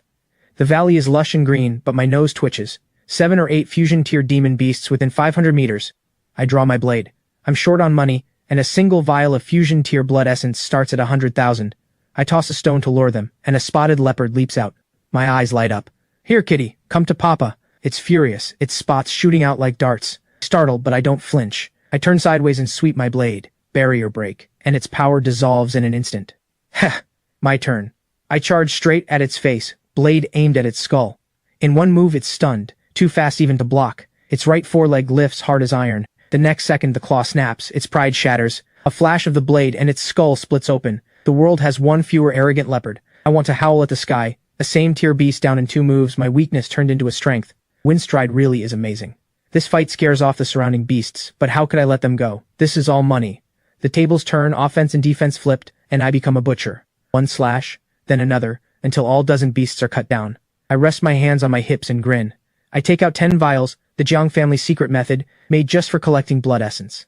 I hang the corpses on the tree and cut open their chests. Blood essence wells up, drip after drip. I don't waste a single drop, my technique practiced, honed through hard years. 10 corpses hang from the great tree like skewers. An outsider wouldn't know what I'm doing. This is no ordinary procedure. It's the crematorium lineage's secret art. Heh. The last drop of blood essence goes into a vial. I cap it, put it away, and look at the pile of corpses with a little grin. The claws sell for money. Oh, and iron-legged centipede feelers sell too. And the meat, well, that's a given. I'll just eat it myself. I muttered to myself, one by one. No time to deal with this now, I'll just store it. Even a scavenger would have to say, thanks, you're a ruthless one. Not a single drop wasted. I keep searching and suddenly my eyes light up.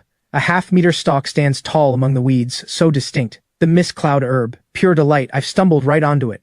Just as I'm about to dig it up, I suddenly hear a laugh. Kid, you've got nerve-snatching stuff right from us brothers. I turn around. A few burly men come walking up. The pockmarked one wears black leather armor, a dagger at his waist. The others look much the same. This getup is professional, the standard makeup of a 3-man team. With so many demon beasts, graduates have to make a living, and that gave rise to this trade. They're probably hunters, the kind who carry their lives on their belts. But I just look at them. Yours? Got your name on it? This vibe is familiar to me.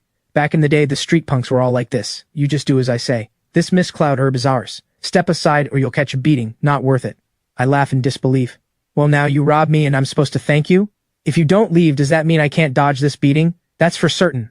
One look and I can tell you're a student. We've got a duty to teach you how cruel the world can be. Make it quick. I breathe a little easier. This bunch only robs, they don't kill. The corner of my mouth lifts. Then truly, thank you. As I speak, chi shield, windstride, and blade all settle onto me. One slash sends out a streak of blood-red light. They're all dumbfounded. They never expected me to be so decisive. Stand back. Let me... What's a snot-nosed brat got to... Before he can finish, a thunderous boom, and the man is gone. The underlings panic. Boss! Boss! Damn it, my big hulking boss, where'd he go? They glare at me. Up in the tree, Pockface is plastered to the trunk. Don't move. Only then do the underlings spot him, staring at the man-shaped dent in the tree, shocked. Boss, are you okay? He wishes he could slap himself. He thought it was just a student who didn't know his place, never imagining a ruthless one. Brother, I was wrong. Pockface's face is grim as he bellows it. I'm a little... thrown. I've been in plenty of fights, but it's the first time I've seen someone fold this fast. You're not even going to resist? He shakes his head like a rattle drum. Resist, my foot. We're nowhere near the same league. Better to fold early. In this line of work, you've got to be flexible. Of those who started out with him, he's the only one still alive. His creed is to fold fast. Even when he can win, he avoids trouble and only takes the money. Brother, I was wrong. Truly, truly wrong. I don't know whether to laugh or cry. Human nature really is complicated. I never meant to kill anyone, and he held no killing intent toward me either. But while the death penalty can be spared, the lesser punishment is harder to escape. I can let you off, sure. Hand over anything valuable and dig up that mist cloud herb for me. You know how, right? At once he kneels. Yes, sir, brother, we get it, we get it. Clatter, clatter, he throws down his leather armor and everything of value. I sort through it and take their haul. Just in mist cloud herb alone, there are 3 or 5 stalks. What luck. I take the freshly harvested mist cloud herb and wave my hand. Get lost. He bolts off with his underlings. I whistle, pack away my things, and keep hunting for mist cloud herb. Over half a day, the haul is plentiful. Batch after batch of mist cloud herb goes into the sky-devouring realm. The rift is a treasure trove, so friendly to me. When I'm hungry, I step into the realm and eat meat. There's more meat than I can finish. The demon beasts I catch alive, I herd to the back hills, saving them for next time, a sustainable route. Looking at the 5 bundles of mist cloud herb, a thought stirs. With this much, could I transplant it? It can't grow on home soil, but the sky-devouring realm is itself a rift. My heart races. If this actually works, would I ever lack mist cloud herb for my stews again? In the realm, with pen and paper, sketch out a plan for stocking up the veggie basket. The veggie basket plan for short. Perfect. I just need to clear a plot. I already studied some planting knowledge, and out in the wild, what precautions are there anyway? I planted garlic bulbs. Clearing the ground is the worst part. The more satisfying the burning was back then, the more exhausting it is now. With the triple time flow, I'm not afraid of delay. I clear only enough ground to plant, take up a shovel, and set them in one by one. I finish in 3 hours, while only 1 hour passes outside. Looking at the lush green stretch, I'm full of accomplishment. As long as they survive, I'll have all the mist cloud herb I could want. I keep searching, who knows when the next chance will come. Catching live beasts, finding mist cloud herb, I lose myself in it, until it's nearly dusk and I hear a scream. I look up, hover into the air, and gaze into the distance. The scene I see fills me with rage. Titus. She and her bodyguards are surrounded by over a dozen people, barely holding on. I can't believe it. Isn't she from a great family? Who would dare touch her? Lady Xu, give up the fight. We can make it quick for you. You'd better wash your necks clean. The Xu family's wrath is not easy to bear. She isn't bluffing. If she dies here, many will be buried alongside her. Kill you? I wouldn't dare, but I hear you're the pride of the Xu family. How about a prodigy like you bears me a child? How about it? Her face fills with horror. These people are truly mad. Better to kill her. If the Lady Xu bore a child to some nobody, she dares not imagine how furious the Xu family would be, and she would no longer be the proud Lady Xu either. Stop resisting, I'll treat you well. Leers all around. Boss, I'm second, you're nobody. Titus is utterly furious, her face dark. This gang means to ruin Titus, to bring shame on the Xu family. Who could have guessed that Titus came only to train and got marked? Fusion tier rifts are strictly controlled. Anyone above the fusion realm is barred from entry. But there are always smugglers. Titus's long blade flashes, and a head drops to the ground. Right after, the boost of the King tier and Heaven's Blessing cores takes effect. Titus shouts fiercely, "Secret art! Vajra wheel!" The long blade spins through the air, chi force piercing the 10 who surround her. Any who draw close die instantly.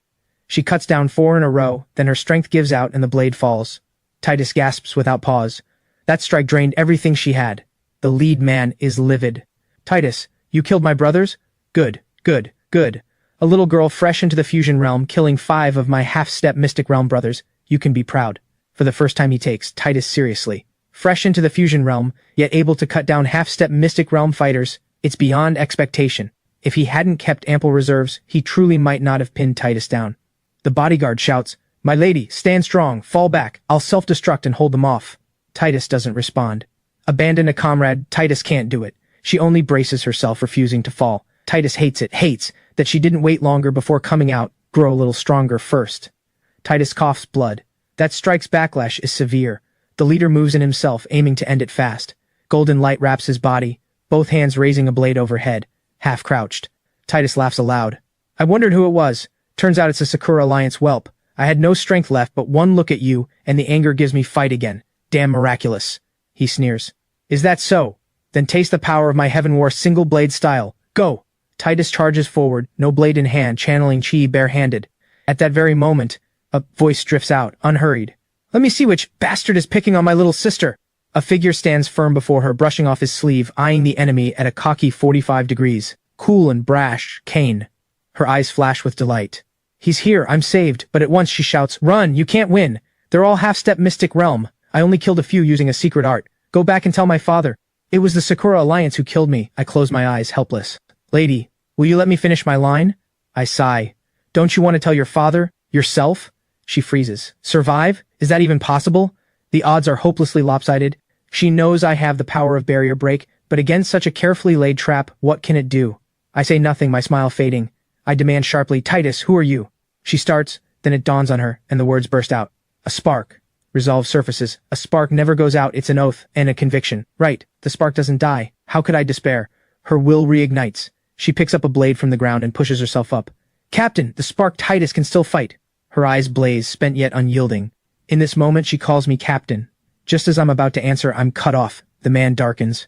Are you two acting like I'm not even here? I don't answer, only break in over his lecture, pointedly. Unforgivable. Jiro flies into a rage. What's with that look, looking down on me? I rush him, ready to teach these Sakura punks a lesson. Battle is about strength, not conviction, not big talk. The halo settles onto me, blood red spreading, heaven and earth changing color. My face twists. I hurl out the claws, blood claws gripping the blade. Who told you to interrupt me? Bang! His blade shatters, but the claws remain, as if alive, drawn along by threads of blood. Who told you to bully my little sister? They seize his arm, flesh and blood flying, the scream not yet out. Who gave you the nerve to roar like this in the 13 cities?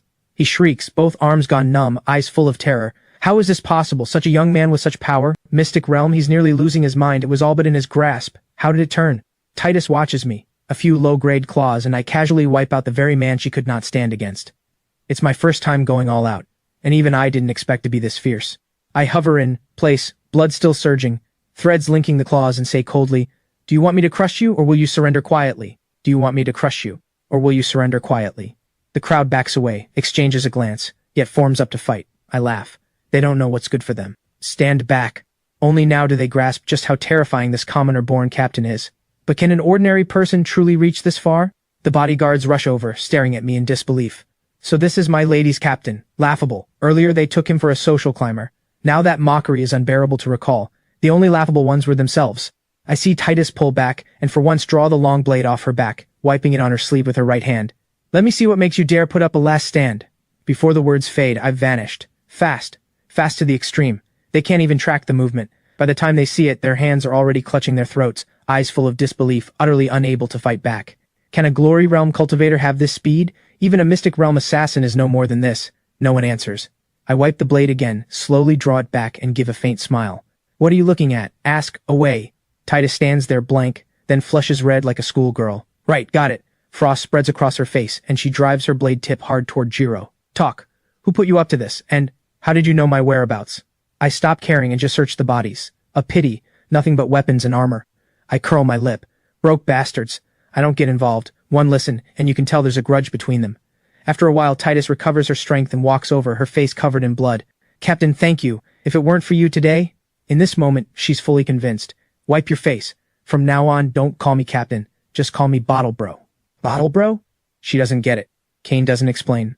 "Later, you'll understand. Let's go. You've got matters to handle." "Yes, Bottle Bro. Come home with me. My family will want to thank you." "I didn't save you for thanks. I've still got things to do. If you want to help, find me an herb." "What's Kane smiling about?" "Mystic grade thunder root would be best. If not, ask around for me. I need this herb for stewing meat. The Shu family might have a way." "I understand too. A life-saving debt can't be taken for free, or the other party grows uneasy." Sure enough, joy lights her face. "Of course. I'll have my family search the moment I'm back. Bottle Bro, take this card. At any of our family's businesses, it's all on the house. You can't refuse." "Fine." I head for the entrance.